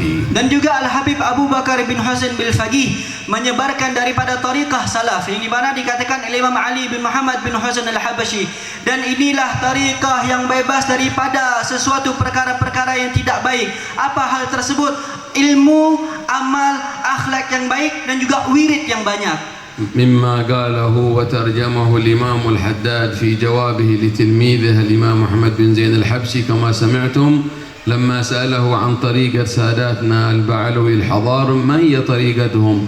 قال تقوم على 5 أركان: العلم والعمل والإخلاص والورع والخوف من الله. Dan juga kita telah dengarkan bersama apa itu jalan atau tariqah salaf-salaf terdahulu. Daripada kisah Imam Ahmad bin Zain Al-Habashi bertanya kepada gurunya Imamul Haddad, maka Imam Haddad mengatakan kepada muridnya ada 5 pondasi tariqah atau jalan salaf-salaf terdahulu. Yang pertama ilmu, kemudian amal, kemudian wara', kemudian ikhlas, dan yang terakhir adalah khauf, takut kepada Allah Subhanahu wa taala. فأجمل تعريفها نظما الإمام علي بن محمد الحبشي صاحب المولد وصاحب الرباط بقوله: وها هي أعمال خلت عن شوائب وعلم وأخلاق وكثرة أوراد. Kemudian dari cerita ini Al-Imam Ali bin Muhammad bin Husain Al-Habashi mencakupnya dalam sebuah syair, wa hiya a'malun khalat an syawaibi, dan inilah amal-amal yang terbebas dari perkara-perkara yang jelek, wa ilmun wa akhlaqun wa kasratul auradi, yang berawal dari ilmu kemudian mengamalkannya ditambah dengan memperbanyak membaca wirid. وأن محصل الطريقة العلوية في مجملها في آية قرآنية: وأن هذا صراطي مستقيما فاتبعوه. Dan sesungguhnya juga daripada tariqah alawiyah ini telah dicakupkan atau secara globalisasi itu berlandaskan daripada firman Allah Subhanahu wa taala, dan inilah jalanku yang lurus, maka ikutilah jalan ini. تلقوا ميراث علم لا إله إلا الله محمد رسول الله صلى الله عليه وعلى آله وصحبه وسلم أب عن جد وشيخ وتلميذ عن شيخ، لهم طريقان: طريقة الشيوخ وطريقة الآباء. Dan mewariskan kalimat la ilaha illallah Muhammadur Rasulullah ataupun ilmu ini ada 2 jalan. Jalan yang pertama mengambil dari silsilah dari abah atau dari anak ke orang tua, sedangkan jalan yang kedua dari murid kepada gurunya. يقول فيها الإمام علي بن محمد الحبشي: أب يتلقى عن أبيه وهكذا فيا لك من آباء كرام وأولادي وأجدادي. Berkata Imam Ali bin Muhammad bin Husain Al-Habashi, mendapatkan ilmu dari seorang anak kemudian ke bapaknya, daripada bapak kepada kakeknya, maka beruntunglah kalian orang-orang yang memiliki orang-orang tua yang mulia, yaitu orang-orang yang menguasai ilmu. ويقول فيها الإمام الحداد: أخذنا عنهم طريق الحق وعلومهم يدا بيد إلى مقام النبوة. Dan juga berkata Imamul Haddad, aku telah mengambil ilmu ini dan aku genggam ilmu tersebut daripada kakek-kakekku sampailah kepada Nabi Muhammad sallallahu alaihi wasallam. sallallahu alaihi wasallam جدهم رسول الله صلى الله عليه وسلم كما سمعتم تفسير الآية التي ذكرها ابن المفتي: قل لا أسألكم عليه أجرا إلا المودة في القربى. Dan dialah kakeknya mereka para sada alawiyah Nabi Muhammad sallallahu alaihi wasallam yang tadi telah ditafsirkan ayat yang telah disebutkan oleh anaknya mufti guru kita bersama, yaitu ayat yang berbunyi la as'alukum alaihi ajra. Aku tidak meminta daripada apa yang aku usahakan dalam dakwah itu balasan, illal mawaddata fil qurba, kecuali hanya kasih mencintai daripada kerabatku, yaitu ahlul bait sada alawiyah. بضعته فاطمة الزهراء أمهم وجعل الله ذرية نبيكم محمد صلى الله عليه وسلم منها عبر زوجها علي بن أبي طالب باب مدينة العلم أنا مدينة العلم وعلي بابها. Dan juga termasuk memberikan balasan kepada cucu keturunan Sayyidah Fatimah Zahra yang menikah dengan Sayyidina Ali karramallahu wajhah, yang telah disabdakan oleh Nabi Muhammad, ana madinatul ilmi wa aliyun babuha, aku adalah kotanya ilmu sedangkan Ali adalah pintunya. تلقوا عليهم رضوان الله وعليهم السلام علم لا إله إلا الله وعلم القرآن والوحي والآداب ثم خلفاه في ابنهما الحسن والحسين فتلقاه الذرية المباركة من العترة الطاهرة محمد الباقر وجعفر الصادق إلى علي العريضي إلى محمد النقيب إلى عيسى إلى الإمام المهاجر أحمد بن عيسى في القرن الرابع الهجري. Dan mereka ini dari Sayyidina Ali karamallahu wajhah mengambil langsung ilmu dari Nabi Muhammad sallallahu alaihi wasallam. Kemudian diturunkan kepada anak cucunya Sayyidina Al-Hasan Al-Husain, turun lagi kepada Sayyidina Ali Zainal Abidin, turun lagi kepada Sayyidina Muhammad Al-Baqir, turun lagi kepada Sayyidina Ja'far As-Sadiq, terus sampai turun kepada Sayyidina Imam Muhajir Ahmad bin Isa. سلسلة نور القرآن وسر القرآن وبركة الكتاب والسنة متسلسلة في الآباء والأحفاد والأجداد. Dan silsilah Quran yang telah diamalkan daripada mereka-mereka salaf kita ini adalah silsilah yang penuh dengan cahaya yang mereka ambil dari bapaknya, kemudian dari bapaknya, kemudian dari bapaknya sampai kepada bapak daripada bapaknya, yaitu baginda Nabi Muhammad sallallahu alaihi wasallam. sallallahu alaihi wasallam. جدهم رسول الله يهاجر من مكة إلى المدينة ويبقى الإمام علي العريضي ثم تتفرع الذرية وتنتشر نشر الإسلام ويكون جدهم المهاجر وآباؤه في البصرة في العراق ثم يهاجر من العراق بعد استخارة واستشارة نبوية من جده الحبيب الأعظم صلى الله عليه وسلم درءا للفتنة وفرارا إلى الله وهجرة إلى الله من البصرة الخضراء يخترق القرى ويلحق أغوارا لها بآكام إلى أن أتى الوادي المبارك فارتضى به ومد أطنابه بخيام من البر والتقوى بذرية مزمومة بزمام هاجر من البصرة إلى حضرموت في القرن الرابع الهجري عام 345 للهجرة. Dan mereka para salafun salihun meneladani daripada apa yang pernah dilakukan oleh kakek mereka. Sayyidina Muhammad sallallahu alaihi wasallam berhijrah, berpindah dari Makkah ke Madinah, kemudian menyebarkan ilmunya. Dan ini jalan diteruskan atau diikuti oleh keturunan beliau sallallahu alaihi wasallam, yaitu Sayyidina Imam Muhajir ilallah Ahmad bin Isa, yang dimana beliau ini sebelumnya tinggal di Basrah, sebuah negeri yang sangat indah, penuh warna-warna hijau, negeri yang subur. Namun ketika Sayyidina Imam Muhajir ilallah Ahmad bin Isa mendapatkan bisyarah dari Nabi Muhammad sallallahu alaihi wasallam untuk menyebarkan ilmu tersebut, maka beliau berhijrah dari negeri Basrah yang subur menuju Hadramaut, tanah yang gersang. هجرة وانتقال يحملون علم لا إله إلا الله، هجرة وانتقال يحملون علم القرآن، هجرة وانتقال يحملون ميراث سنة النبي صلى الله عليه وسلم، هجرة وقرآن يحملون علم الحلال والحرام تفسيرا وحديثا وفقها ولغة وآدابا إلى أن دخل وادي حضرموت في القرن الرابع عام 19 و300 أو 17 و300 أي في القرن الرابع. Dan perpindahannya Imam Muhajir dari Basrah menuju Hadramaut adalah membawa ilmu Al-Quran, membawa kalimat tauhid la ilaha illallah, membawa cahaya. Dan perpindahan tersebut terjadi pada tahun 319 Hijriah. وقام بالدعوة إلى الله بالحكمة والموعظة الحسنة ونشر، وهو الذي أول من نشر المذهب الشافعي في حضرموت الإمام المهاجر أحمد بن عيسى، حيث كان فيها الفكر الإباضي وغيره، وهي من أقرب الطوائف الخوارج إلى أهل السنة الفكر الإباضي. Dan dialah Al-Imam Al-Muhajir ilallah Ahmad bin Isa mendakwahi orang-orang Hadramaut dengan bil hikmah, dengan hikmah dan juga dengan nasihat yang baik.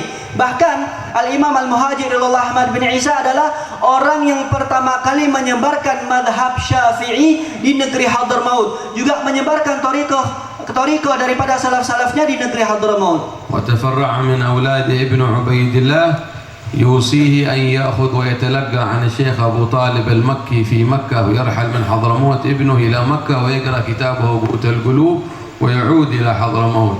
Dan juga beliau memiliki seorang anak, Imam Muhajir ilallah Ahmad bin Isa memiliki anak namanya Imam Ubaidillah, yang di mana Imam Ubaidillah ini diperintahkan oleh Imam Muhajir untuk pergi ke Mekah belajar kepada Abi Talib, pengarang kitab Qutul Qulub, untuk mengambil sanad ilmu kepada Imam Abi Talib, kemudian balik lagi ke Hadramaut untuk menyebarkan ilmu yang dia dapatkan. وكتاب قوت القلوب وهو الأصل والأم ومنه تفرع كتاب إحياء علوم الدين للإمام الغزالي. Dan kitab Qutul Qulub ini adalah sumber dari berbagai macam kitab, termasuk kitab Ihya Ulumuddin yang dikarang oleh Imam Al-Ghazali. ثم ابنه عبيد الله يستقر الإمام المهاجر ويختار الله لقاه بمنطقة تسمى بشعب الأحمدين بين سيئون وتريم، وابنه عبيد الله في بلد تسمى بور، فينجب ابنه علوي وجديد وبصري ينتقل منهما إلى منطقة تسمى بتاربة في سمل.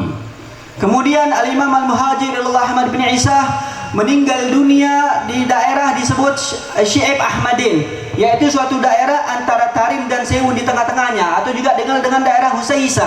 Sedangkan anak beliau Al-Imam Ubaidillah wafat di negeri yang bernama Bor, dan beliau Imam Ahmad Ubaidillah memiliki 3 orang anak.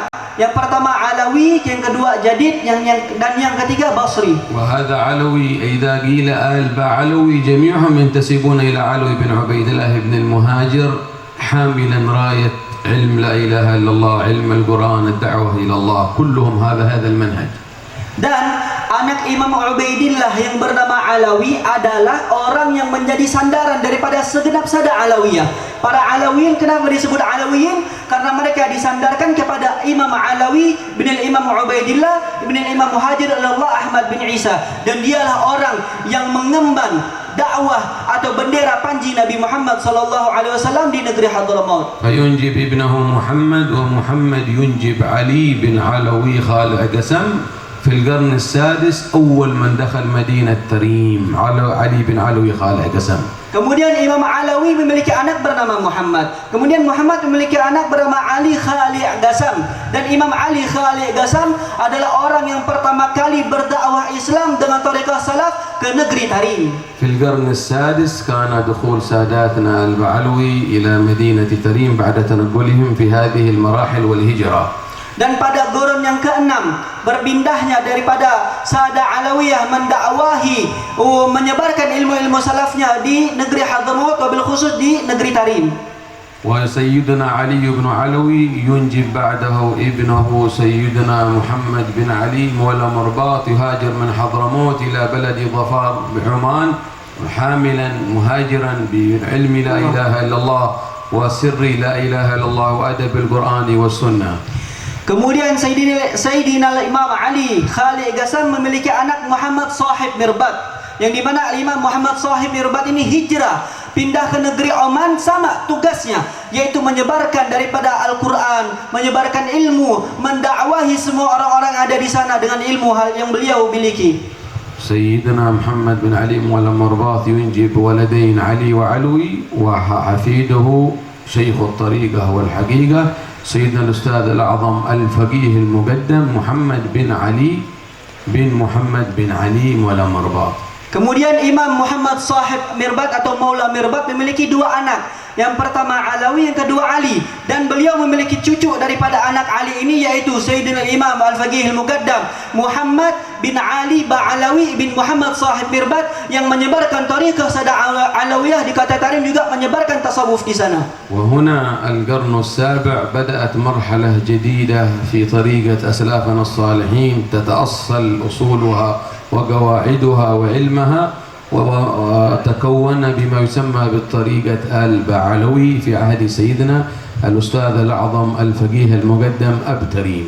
Kemudian di gurun yang ke-7, dengan adanya penyebaran Islam atau penyebaran ilmu tariqah Alawiyah yang dilakukan oleh Imam Al-Faqih Al-Muqaddam Muhammad bin Ali Ba'alawi, maka menjadi semakin kokoh, menjadi semakin kuat tariqah Sada Alawiyah, kemudian tersebar ke seluruh pelosok Nusantara. كان مشتغلا بعلم الفقه عند شيوخه الشيخ علي بن أحمد بارضوان والشيخ سالم بافضل والشيخ بعيسى وعدد من شيوخه، فإذا به يؤتى إليه بعلم الطريقة والشريعة والحقيقة من المغرب عبر الشيخ شعيب بن أبي مدين، يرسل له رداءه وكسوة السند عن طريق تلميذه عبد الله الصالح وعبد الرحمن المقعد، ويأتي إليه وكان كعادة الحضارم يقرؤون والسيف على رجلهم، ولكن جاء سيف العلم، سيف السلوك، سيف الأدب، سيف الرحمة والأخلاق، وجاء سند الخرقة بما يعرف في الطرق الصوفية المتسلسل كما أفرد السيوطي رسالة فيها عن سيدنا علي بن أبي طالب،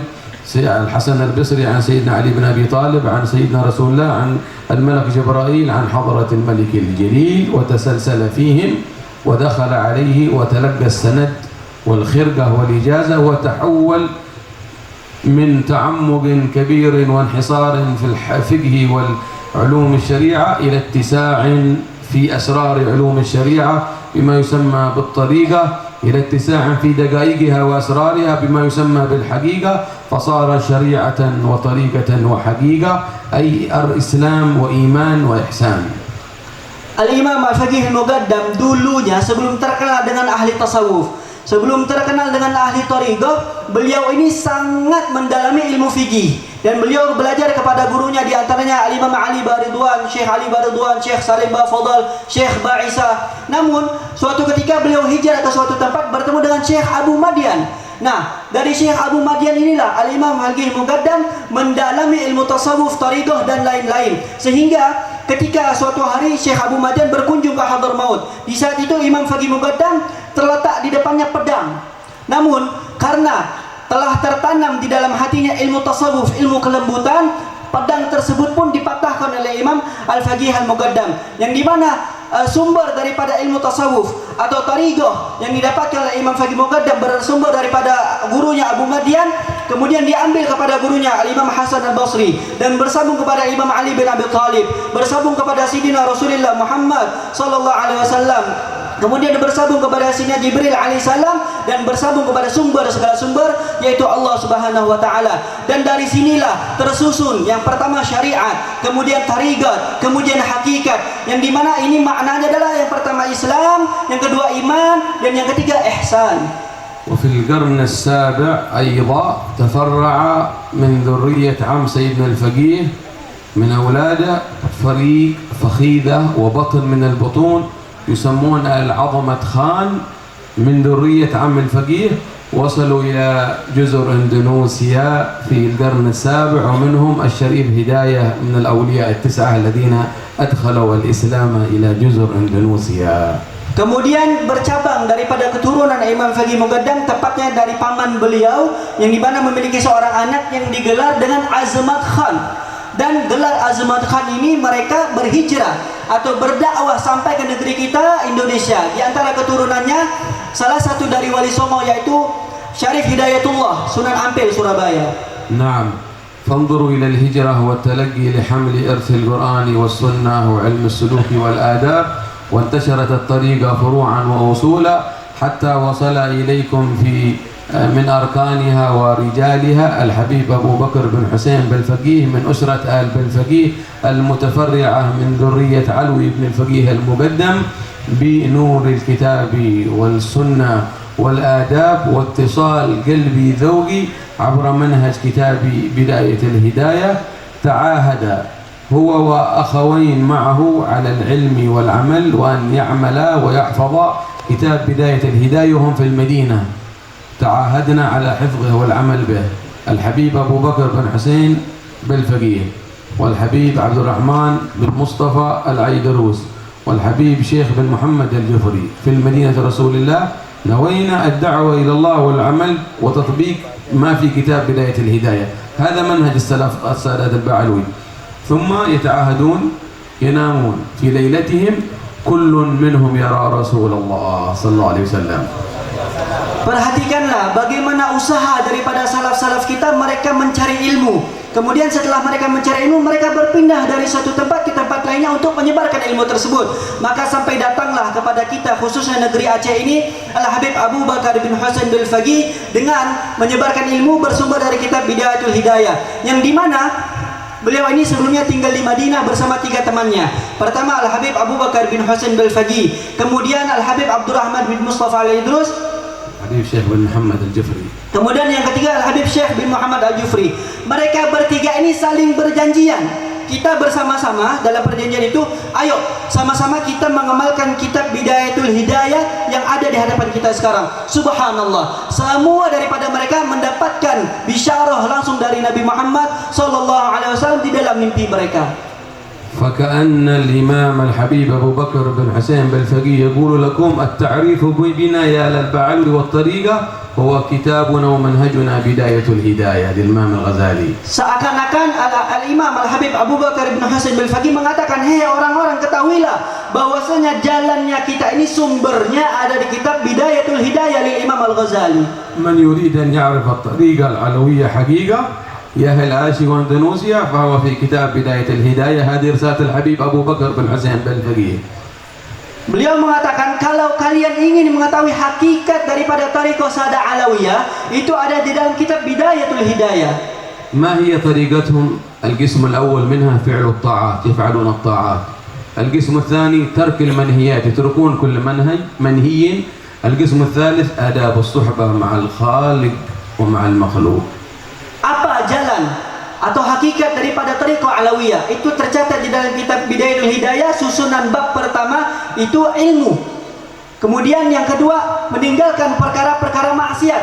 Dan yang ketiga, muamalah atau sosialisasi kita dengan Allah Al-Khaliq dan juga Al-Makhluk semuanya.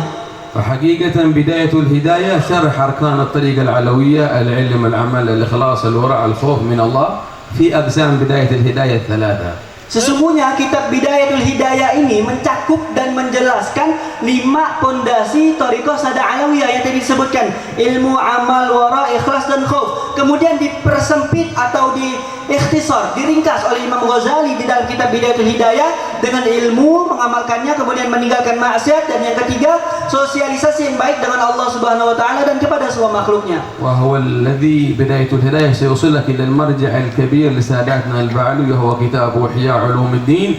دخل حضرموت في عصر الإمام السقاف، ثم اهتموا به أي اهتمام. حفيده سيدنا العيدروس اهتموا بكتاب الإحياء نشرا وقراءة فوق 40 مرة وزيادة. Dan juga kitab Bidayatul Hidayah ini telah menimbulkan daripada syarahnya, yaitu kitab Ihya Ulumuddin yang dimana di Hadramaut, yang orang yang pertama kali memperhatikan kitab Ihya Ulumuddin yaitu Imam Al-Aidarus. Dan kitab Ihya Ulumuddin ini pertama kali masuk pada gorden yang ke-7 di zamannya Imam Abdurrahman As-Segaf. أختم كلمتي: الثلاثة الذين تعاهدوا على العمل بما في بداية الهداية ورأوا رسول الله. ما دليل الرؤية؟ دليل الرؤية في صحيح البخاري. هل ممكن نرى رسول الله؟ نعم، بوب وترجم الإمام البخاري في صحيحه باب رؤية النبي صلى الله عليه وسلم يقظة ومناما. Dan saya akan menutup perkataan saya atau ceramah saya pada malam hari ini dengan kisah 3 orang sahabat tadi yang mereka saling berjanji untuk mengamalkan kitab Bidayatul Hidayah, kemudian mendapatkan mimpi melihat Nabi SAW. Apakah mungkin orang bermimpi melihat Nabi Muhammad SAW? Iya, karena itu telah tercatat, terabadikan di dalam kitab Sahih Bukhari. Bahkan Al-Imam Bukhari telah membuat bab khusus yang membahas tentang ru'yah, bermimpi melihat Nabi Muhammad SAW. هل ممكن أي واحد منا يرى رسول الله؟ نعم، الأصل أن ترى، لأن الروح في الأصل هي في عالم الأمر، في عالم القدس، ولكن الذي يكدر عليها هو ما وجهه الإمام الغزالي في البداية: فعل الطاعات، ترك المحرمات، والأدب مع الله وهو الخالق والمخلوق. يعيد الروح إلى أصلها فتعيش في عالم الأمر وعالم القدس فترى. وإذا انحرفت بالمعاصي والغفلة والبعد عن العلماء وعن آداب الإسلام ومجالسة الصالحين، ارتكبت المحرمات، تكدرت المرآة، فحبست الروح ولم ترى. Apakah mungkin kita itu bermimpi Nabi Muhammad SAW? Maka dikatakan mungkin. Sebab apa? Ruh kita itu hakikatnya berada di alamul qudus. Tapi kok kenapa kita sampai sekarang atau sulit untuk melihat Nabi Muhammad SAW? Dan itu telah dikatakan oleh Imam Ghazali dalam kitabnya, penyebab utama hijab antara kita dengan Nabi Muhammad sehingga kita sulit untuk melihat Nabi Muhammad di dalam mimpi kita adalah banyaknya maksiat. Kita jauh dari ulama. Nah, inilah yang mengqaddar, yaitu mengeruhkan kita punya hati, mengeruhkan kita punya ruh, sehingga roh kita ini sulit untuk menyatu dengan ruh Nabi Muhammad. sehingga menjadikan kita sulit untuk melihat Nabi Muhammad SAW di dalam mimpi kita. فأمر الروح أمر عظيم، أمرها الفطرة هو الأصل الأول. إذا طهرت بالعلم وبالطاعات وبترك المعاصي والأدب مع الله والخالق تكشف الحجب، يكاشف، يرى الصالحين، يرى الأنوار، يرى الملائكة، كله ممكن، لكل أحد ممكن، لأنه فيه الكدورات هي التي حجبت عنا، المعاصي هي التي حجبت عنا، الجهل بالعلم هو الذي حجب عنا. Kemudian beliau mengatakan, ruh ini perkara yang sangat agung, perkara yang sangat sensitif. Dan ruh apabila suci, bersih daripada perkara-perkara hati seperti ujub dan lain-lain beliau sebutkan tadi, kemudian dihiasi dengan ilmu, dengan akhlak, adab kepada Allah Subhanahu wa taala, maka mungkin kita akan Allah buka hijabnya. Kita akan bisa mengkasyaf, melihat sesuatu yang tidak kasat mata. Kita akan melihat cahaya-cahaya yang tidak kasat mata. Itu mungkin saja bisa terjadi apabila ruh atau hati kita bersihkan dari perkara-perkara yang mengeruhkannya. ولأجل هذا تجدون في مجالس البعلوي، المولد، الحضرة، الذكر، الإنشاد، الحدى، كله مركز على الروح، يقربها إلى فطرتها وأصلها ويختصر لك المسافة مباشرة، وتحصل الهمة لطلب العلم، تصفي وتزكي النفس وتغذي الروح، تعيدها إلى أصلها، تذكرها بأولها وأصلها. Dan kalau kita perhatikan setiap majelis salafun salih seperti maulid, hadrah, insyad dan lain-lain, ini sebenarnya secara tidak langsung tuzakir roh, mensucikan kita punya hati, mensucikan kita punya roh. Dan sebab kesucian tersebut sebenarnya itu adalah inti daripada perkumpulan. Yang diberi makan itu bukan jasad, namun perkumpulan maulid, hadrah dan sejenisnya juga memberi makan kita roh, memberi roh kita makan. فيشعر من يحضر مجالس السلف من ساداتنا البعلوي موالدهم أن الروح قريبة من الله، قريبة من ربها، قريبة من نبيها، قريبة من العلم، تحب العلم، تحب الطاعة، تحب الرحمة، تحب الآداب، إلف، محبة، ود. هذا السر في اهتمام السلف الصالح بطريقة البعلوي بالدعوة العامة في هذه المجالس، يهيئونهم للتهيئة العلمية في أربطتهم، بعد ذلك دروس تفسيرا، حديثا، فقها وغيرها، بعدها نأيهم في المجالس العامة من الروح والموالد والحضرات ومجالس الإنشاد ولقاء العلماء والصالحين. Karena hakikatnya ruh kita ini adalah ruh yang dekat dengan Allah, ruh yang dekat dengan Rasulullah. Ruh itu hakikatnya senang pada kebaikan, senang pada ketaatan, senang pada ibadah. Maka daripada itu salafun salih mereka mengadakan acara atau kegiatan seperti ini dengan baca maulid, baca hadrah dan lain-lainnya untuk mengembalikan hakikat ruh tadi, sehingga kita tidak terhijab atau tidak ruh ini menjadi keruh yang menjadikan kita ini terhijab dari Allah Subhanahu wa taala. قال صلى الله عليه وسلم فيما جاء عند البخاري الحديث مراني في المنام فقد رأى الحق فإن الشيطان لا يتمثل بي، ورد بعدة روايات. بسم الله.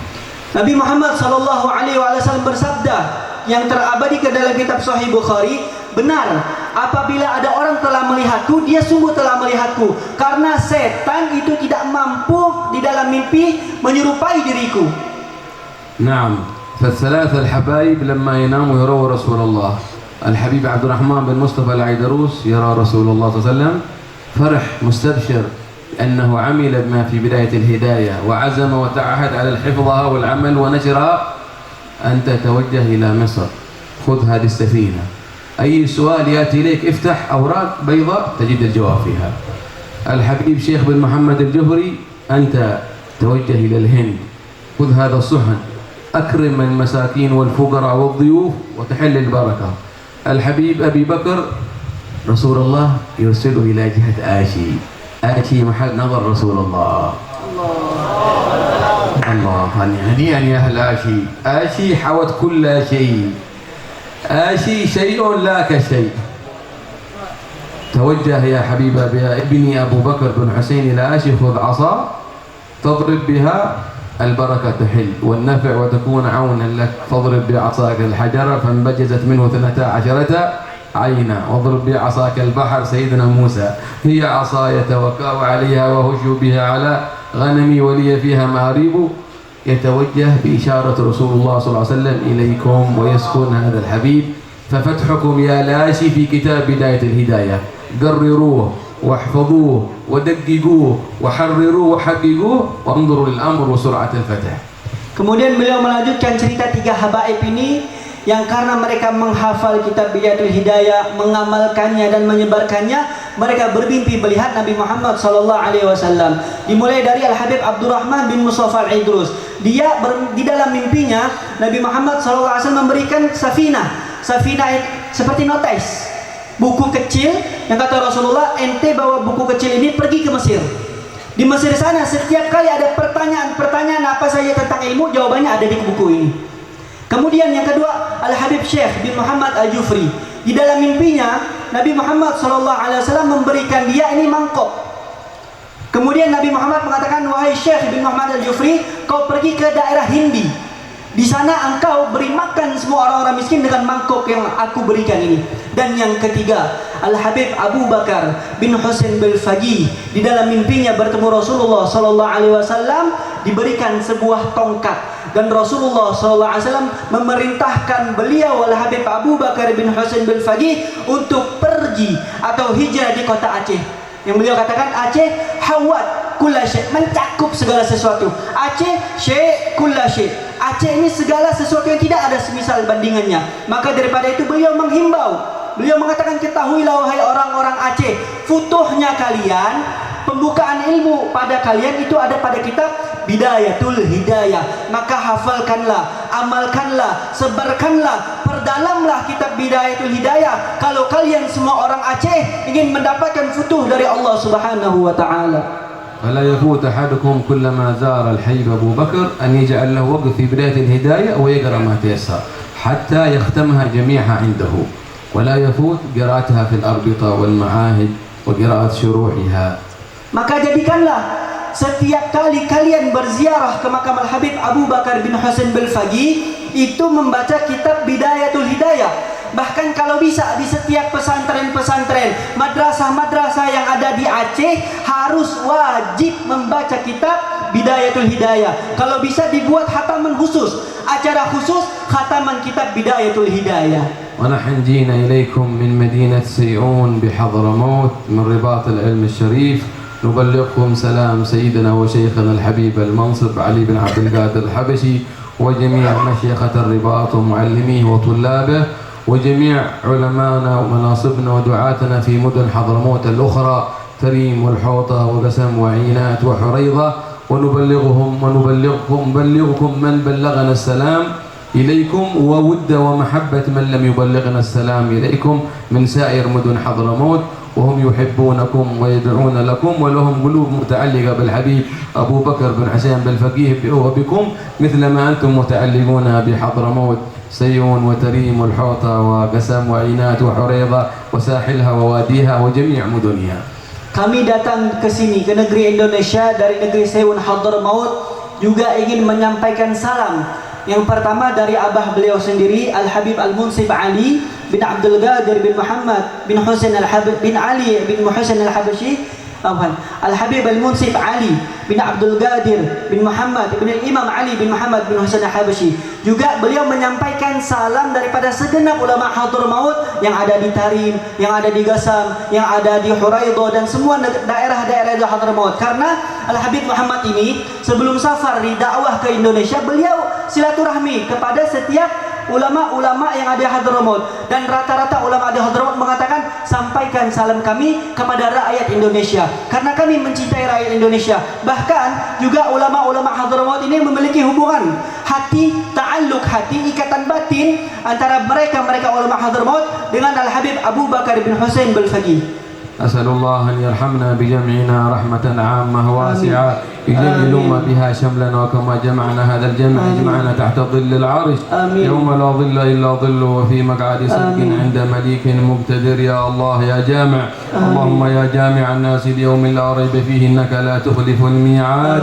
اجمع بيننا وبين أحبابنا وبين جميع الأنبياء والمرسلين والصحابة والتابعين وأمهات المؤمنين وآل البيت أجمعين، وبين من حضر وآباءهم أهل العلم والصلاح والأولياء تسعى الحبيب عبد أبو بكر بن حسين بالفقيه ومن ذكرناهم اجمع بيننا وبين القرآن وألف بيننا وبين الحرف منه والكلمة والآية والسورة ائتلافا لا يفارقنا طرفة عين يظهر سره في القلوب والأرواح والأجسام والعقول يا مجيب الداعي ويا مغيث المستغيث ويا راحم الضعيف أجب دعواتنا وعجل بقضاء حاجاتنا يا رب العالمين اجمع بيننا وبين نبيك محمد صلى الله عليه وسلم وحنن روحانيته الشريف وأرينا طلعته وجهه الشريف في الدنيا قبل الآخرة يقظة ومناما وهو راض عنا واجمع بيننا وبين الصلاة وحببنا إلى الصلاة وعنا على أدائها على الوجه الذي تحبه وترضاه بأركانها وخشوعها وآدابها واجعلنا من أهلها وحمالها ربي لا تذرني ربي اجعلني مقيم الصلاة ومن ذريتي وأصلحنا وأصلح أولادنا وأزواجنا والطلاب والأحباب افتح عليهم فتوح العارفين فقههم في الدين وأطل عمر المفتي وبمده بالعافية وجميع العلماء ورئيس الرابطة والحبيب باو حسين ومن حضر من طلبة العلم والمعاهد واجتمعوا ولا تتفرقوا وكونوا عباد الله إخوانا واجعلنا واجمع بيننا وبين مقام الرحمة لكل المسلمين بين مقام المحبة لكل المسلمين والناس ولكل الجمادات ولكل الحيوانات ولكل إنس وجن اجعلنا مظاهر رحمة ومودة ومحبة واحفظ بلد اندونيسيا وحكامها ورؤسائها ومسؤوليها وأيدهم والهمهم الرشد وسخر لهم البطانة الصالحة واجمع كلمتهم على الحق والتقى وسائر بلاد المسلمين يا رب العالمين انصر من المسلمين اللهم من أراد بالمسلمين خيرا فأيده وخذ بيده إلى كل خير ومن أراد بالمسلمين شرا وسوءا فخذه أخذ عزيز مقتدر يا الله أصلح من في صلاحه صلاح الإسلام والمسلمين وأهلك من في هلاكه صلاح الإسلام والمسلمين تكفي نار الفتن ما ظهر منها وما بطن ألم خيرك وبركتك وسرك على هذا البلد خاصة عند اندونيسيا وعلى سائر بلاد المسلمين يا رب العالمين آمنا رخيا سخاء قائما فيه شعيرة وشعائر الدين بالرحمة والمودة والصلح والإصلاح وجميع بقاع الأرض يا رب العالمين اختم لنا بالخاتمة الحسنة بعد عمر طويل وحال جميل والموت على الشهادة أن لا إله إلا الله محمد رسول الله صلى الله عليه وسلم. سورة الفاتحة. فاتحة.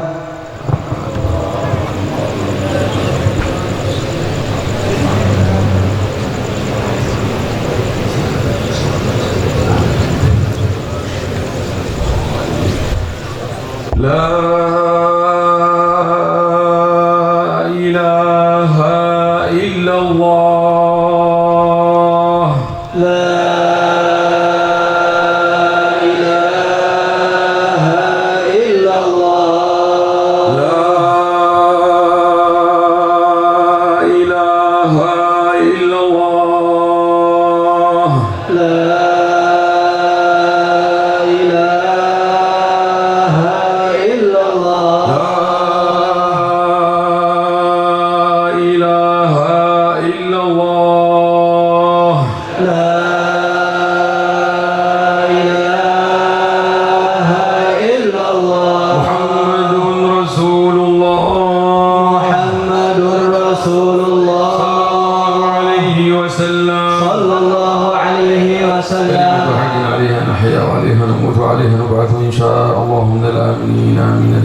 وقد طلب مني الأحباب أن أجيزكم فأقول إجازة خاصة في قصة مختصر السيرة النبوية مولد صنف الدرر وفي بقية مؤلفات وكتب سيدنا الإمام علي بن محمد الحبشي كتاب الإجازات والوصايا السلوكية التربوية والوعظية والإرشادية في منثور كلامه وما استخلص من مصنفاته في مقدمة الحج والعمرة وفي الفتح الكبير وزاد العام والمسلك وغيرها من المواعظ الجلية والمكاتبات نظما ونثرا وفي بقية كتب ساداتنا الحضارم الإمام الحداد والإمام الغزالي والإمام الشعراني وغيرها من كتب السلوك وفي العلم والمعقول والمنقول في العلم والعمل والإخلاص والخوف والورع عمن أخذنا من علمائنا في مدينة سيون ومدن حضرموت وعن ساحله وواديه وعن من أخذنا من علماء الحرمين والمصر بالأزهر الشريف والشام وعن علماء المغرب وعلماء اندونيسيا ممن أدركتهم في رحلاتنا الماضية.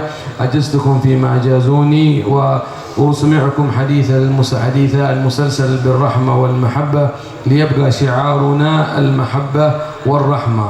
قال صلى الله عليه وعلى آله وصحبه وسلم: الراحمون يرحمهم الرحمن تبارك وتعالى، يرحموا من في الأرض يرحمكم، وفي رواية يرحمكم من في السماء.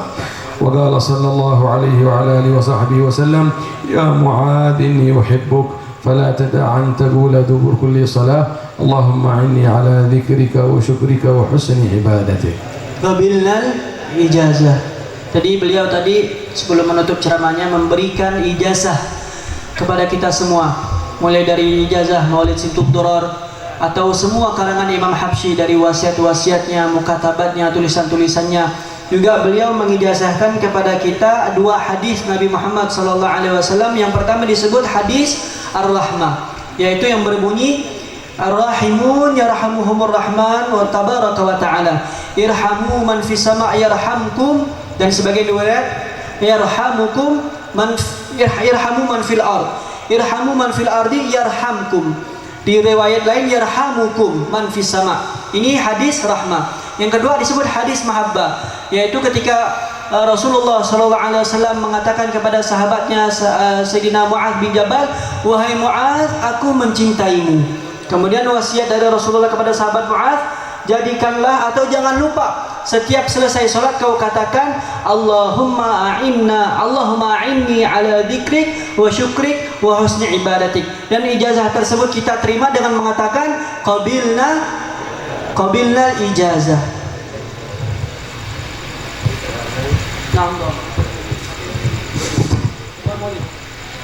Doa murid.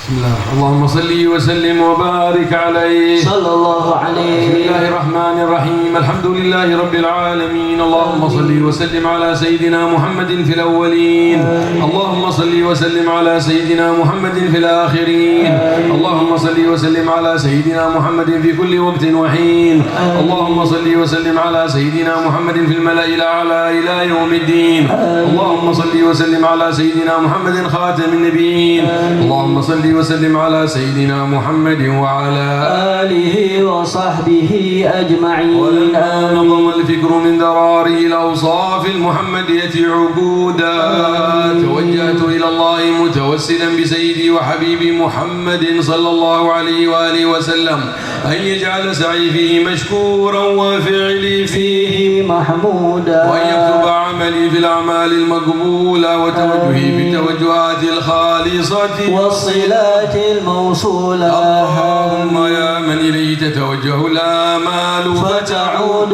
ظافرا، وعلى باب عزته تحط الرحال فتغشاها منه الفيوضات الغامرة. نتوجه إليك بأشرف الوسائل لديك سيد المرسلين عبدك الصادق الأمين سيدنا محمد الذي عمت رسالته العالمين. أن تصلي وتسلم على تلك الذات الكاملة مستودع أمانتك وحفيظ سرك وحامل راية دعوتك الشاملة الأب الأكبر المحبوب لك والمخصص بالشرف الأفخر في كل موطن من مواطن القرب ومظهر قاسم إمدادك في عبادك وساقي كوس إرشادك لأهل ودادك سيد الكونين صلى الله عليه أشرف الثقلين العبد المحبوب الخالص المخصوص منك بأجل الخصائص. اللهم صل وسلم عليه وعلى آله وأصحابه وآل حضرة اقترابه من أحبابه.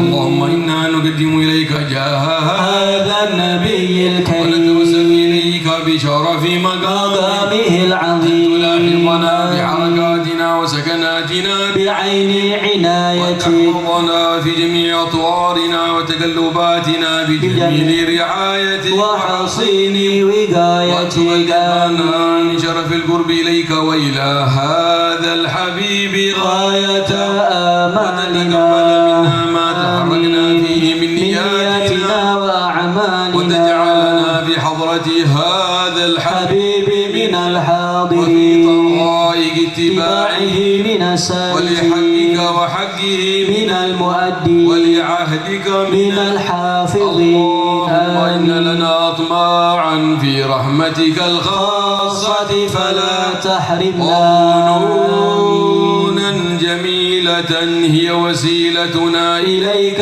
فلا تخيبنا.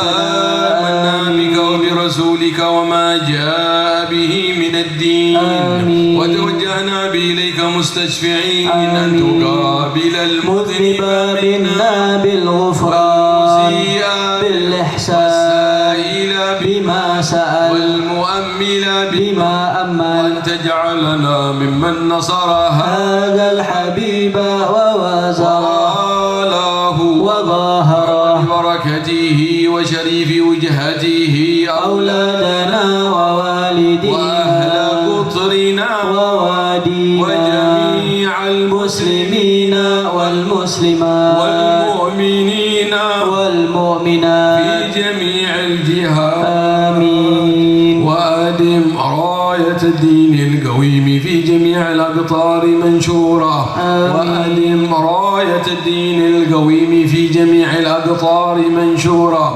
ومعالم الإسلام والإيمان بأهلها معمورة معنا وصورة واكشف اللهم كربة المكروبين دين المدين واغفر للمذنبين وتقبل توبة التائبين وانشر رحمتك على عبادك المؤمنين أجمعين واكفي شر المعتدين والظالمين وابسط العدل بولاة الحق في جميع النواحي والأقطار آمين. وأيدهم بتأييد من عندك ونصر على المعاندين من المنافقين والكفار واجعلنا يا ربي في الحصن الحصين من جميع البلايا واجعلنا يا ربي في الحصن الحصين من جميع البلايا واجعلنا يا ربي في الحصن الحصين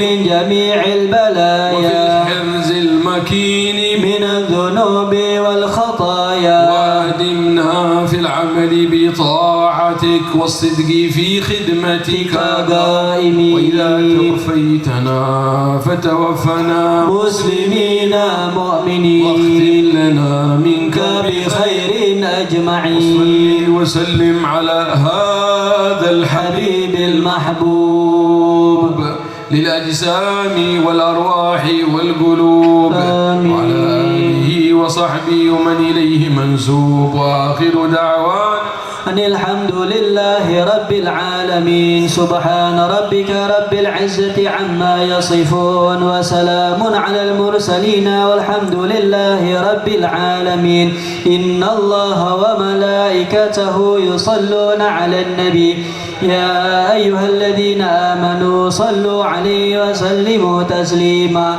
اللهم صل وسلم عليه صلى الله عليه وسلم دعواهم فيها سبحانك اللهم وتحياتهم فيها سلام وآخر دعواهم أن الحمد لله رب العالمين الصلاة والسلام عليك يا سيد المرسلين الصلاة والسلام عليك يا خاتم النبيين الصلاة والسلام عليك يا من أرسلك الله رحمة للعالمين ورضي الله تعالى عن أصحاب رسول الله أجمعين آمين بسر الفاتحة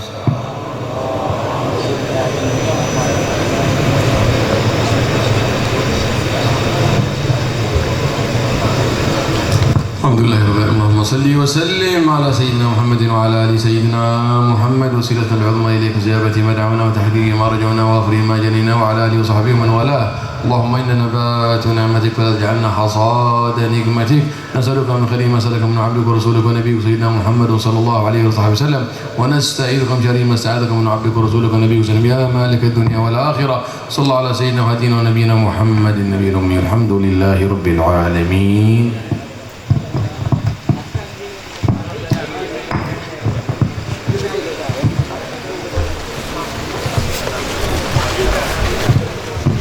Jazakumullah khair kepada semua baik dan kentang-takan kepada tim Laskar minta tolong untuk dapat dibentuk pagar ntar minta tolong kita minta maaf kepada seluruh jamaah Habib tamu agung kita tetamu mulia kita.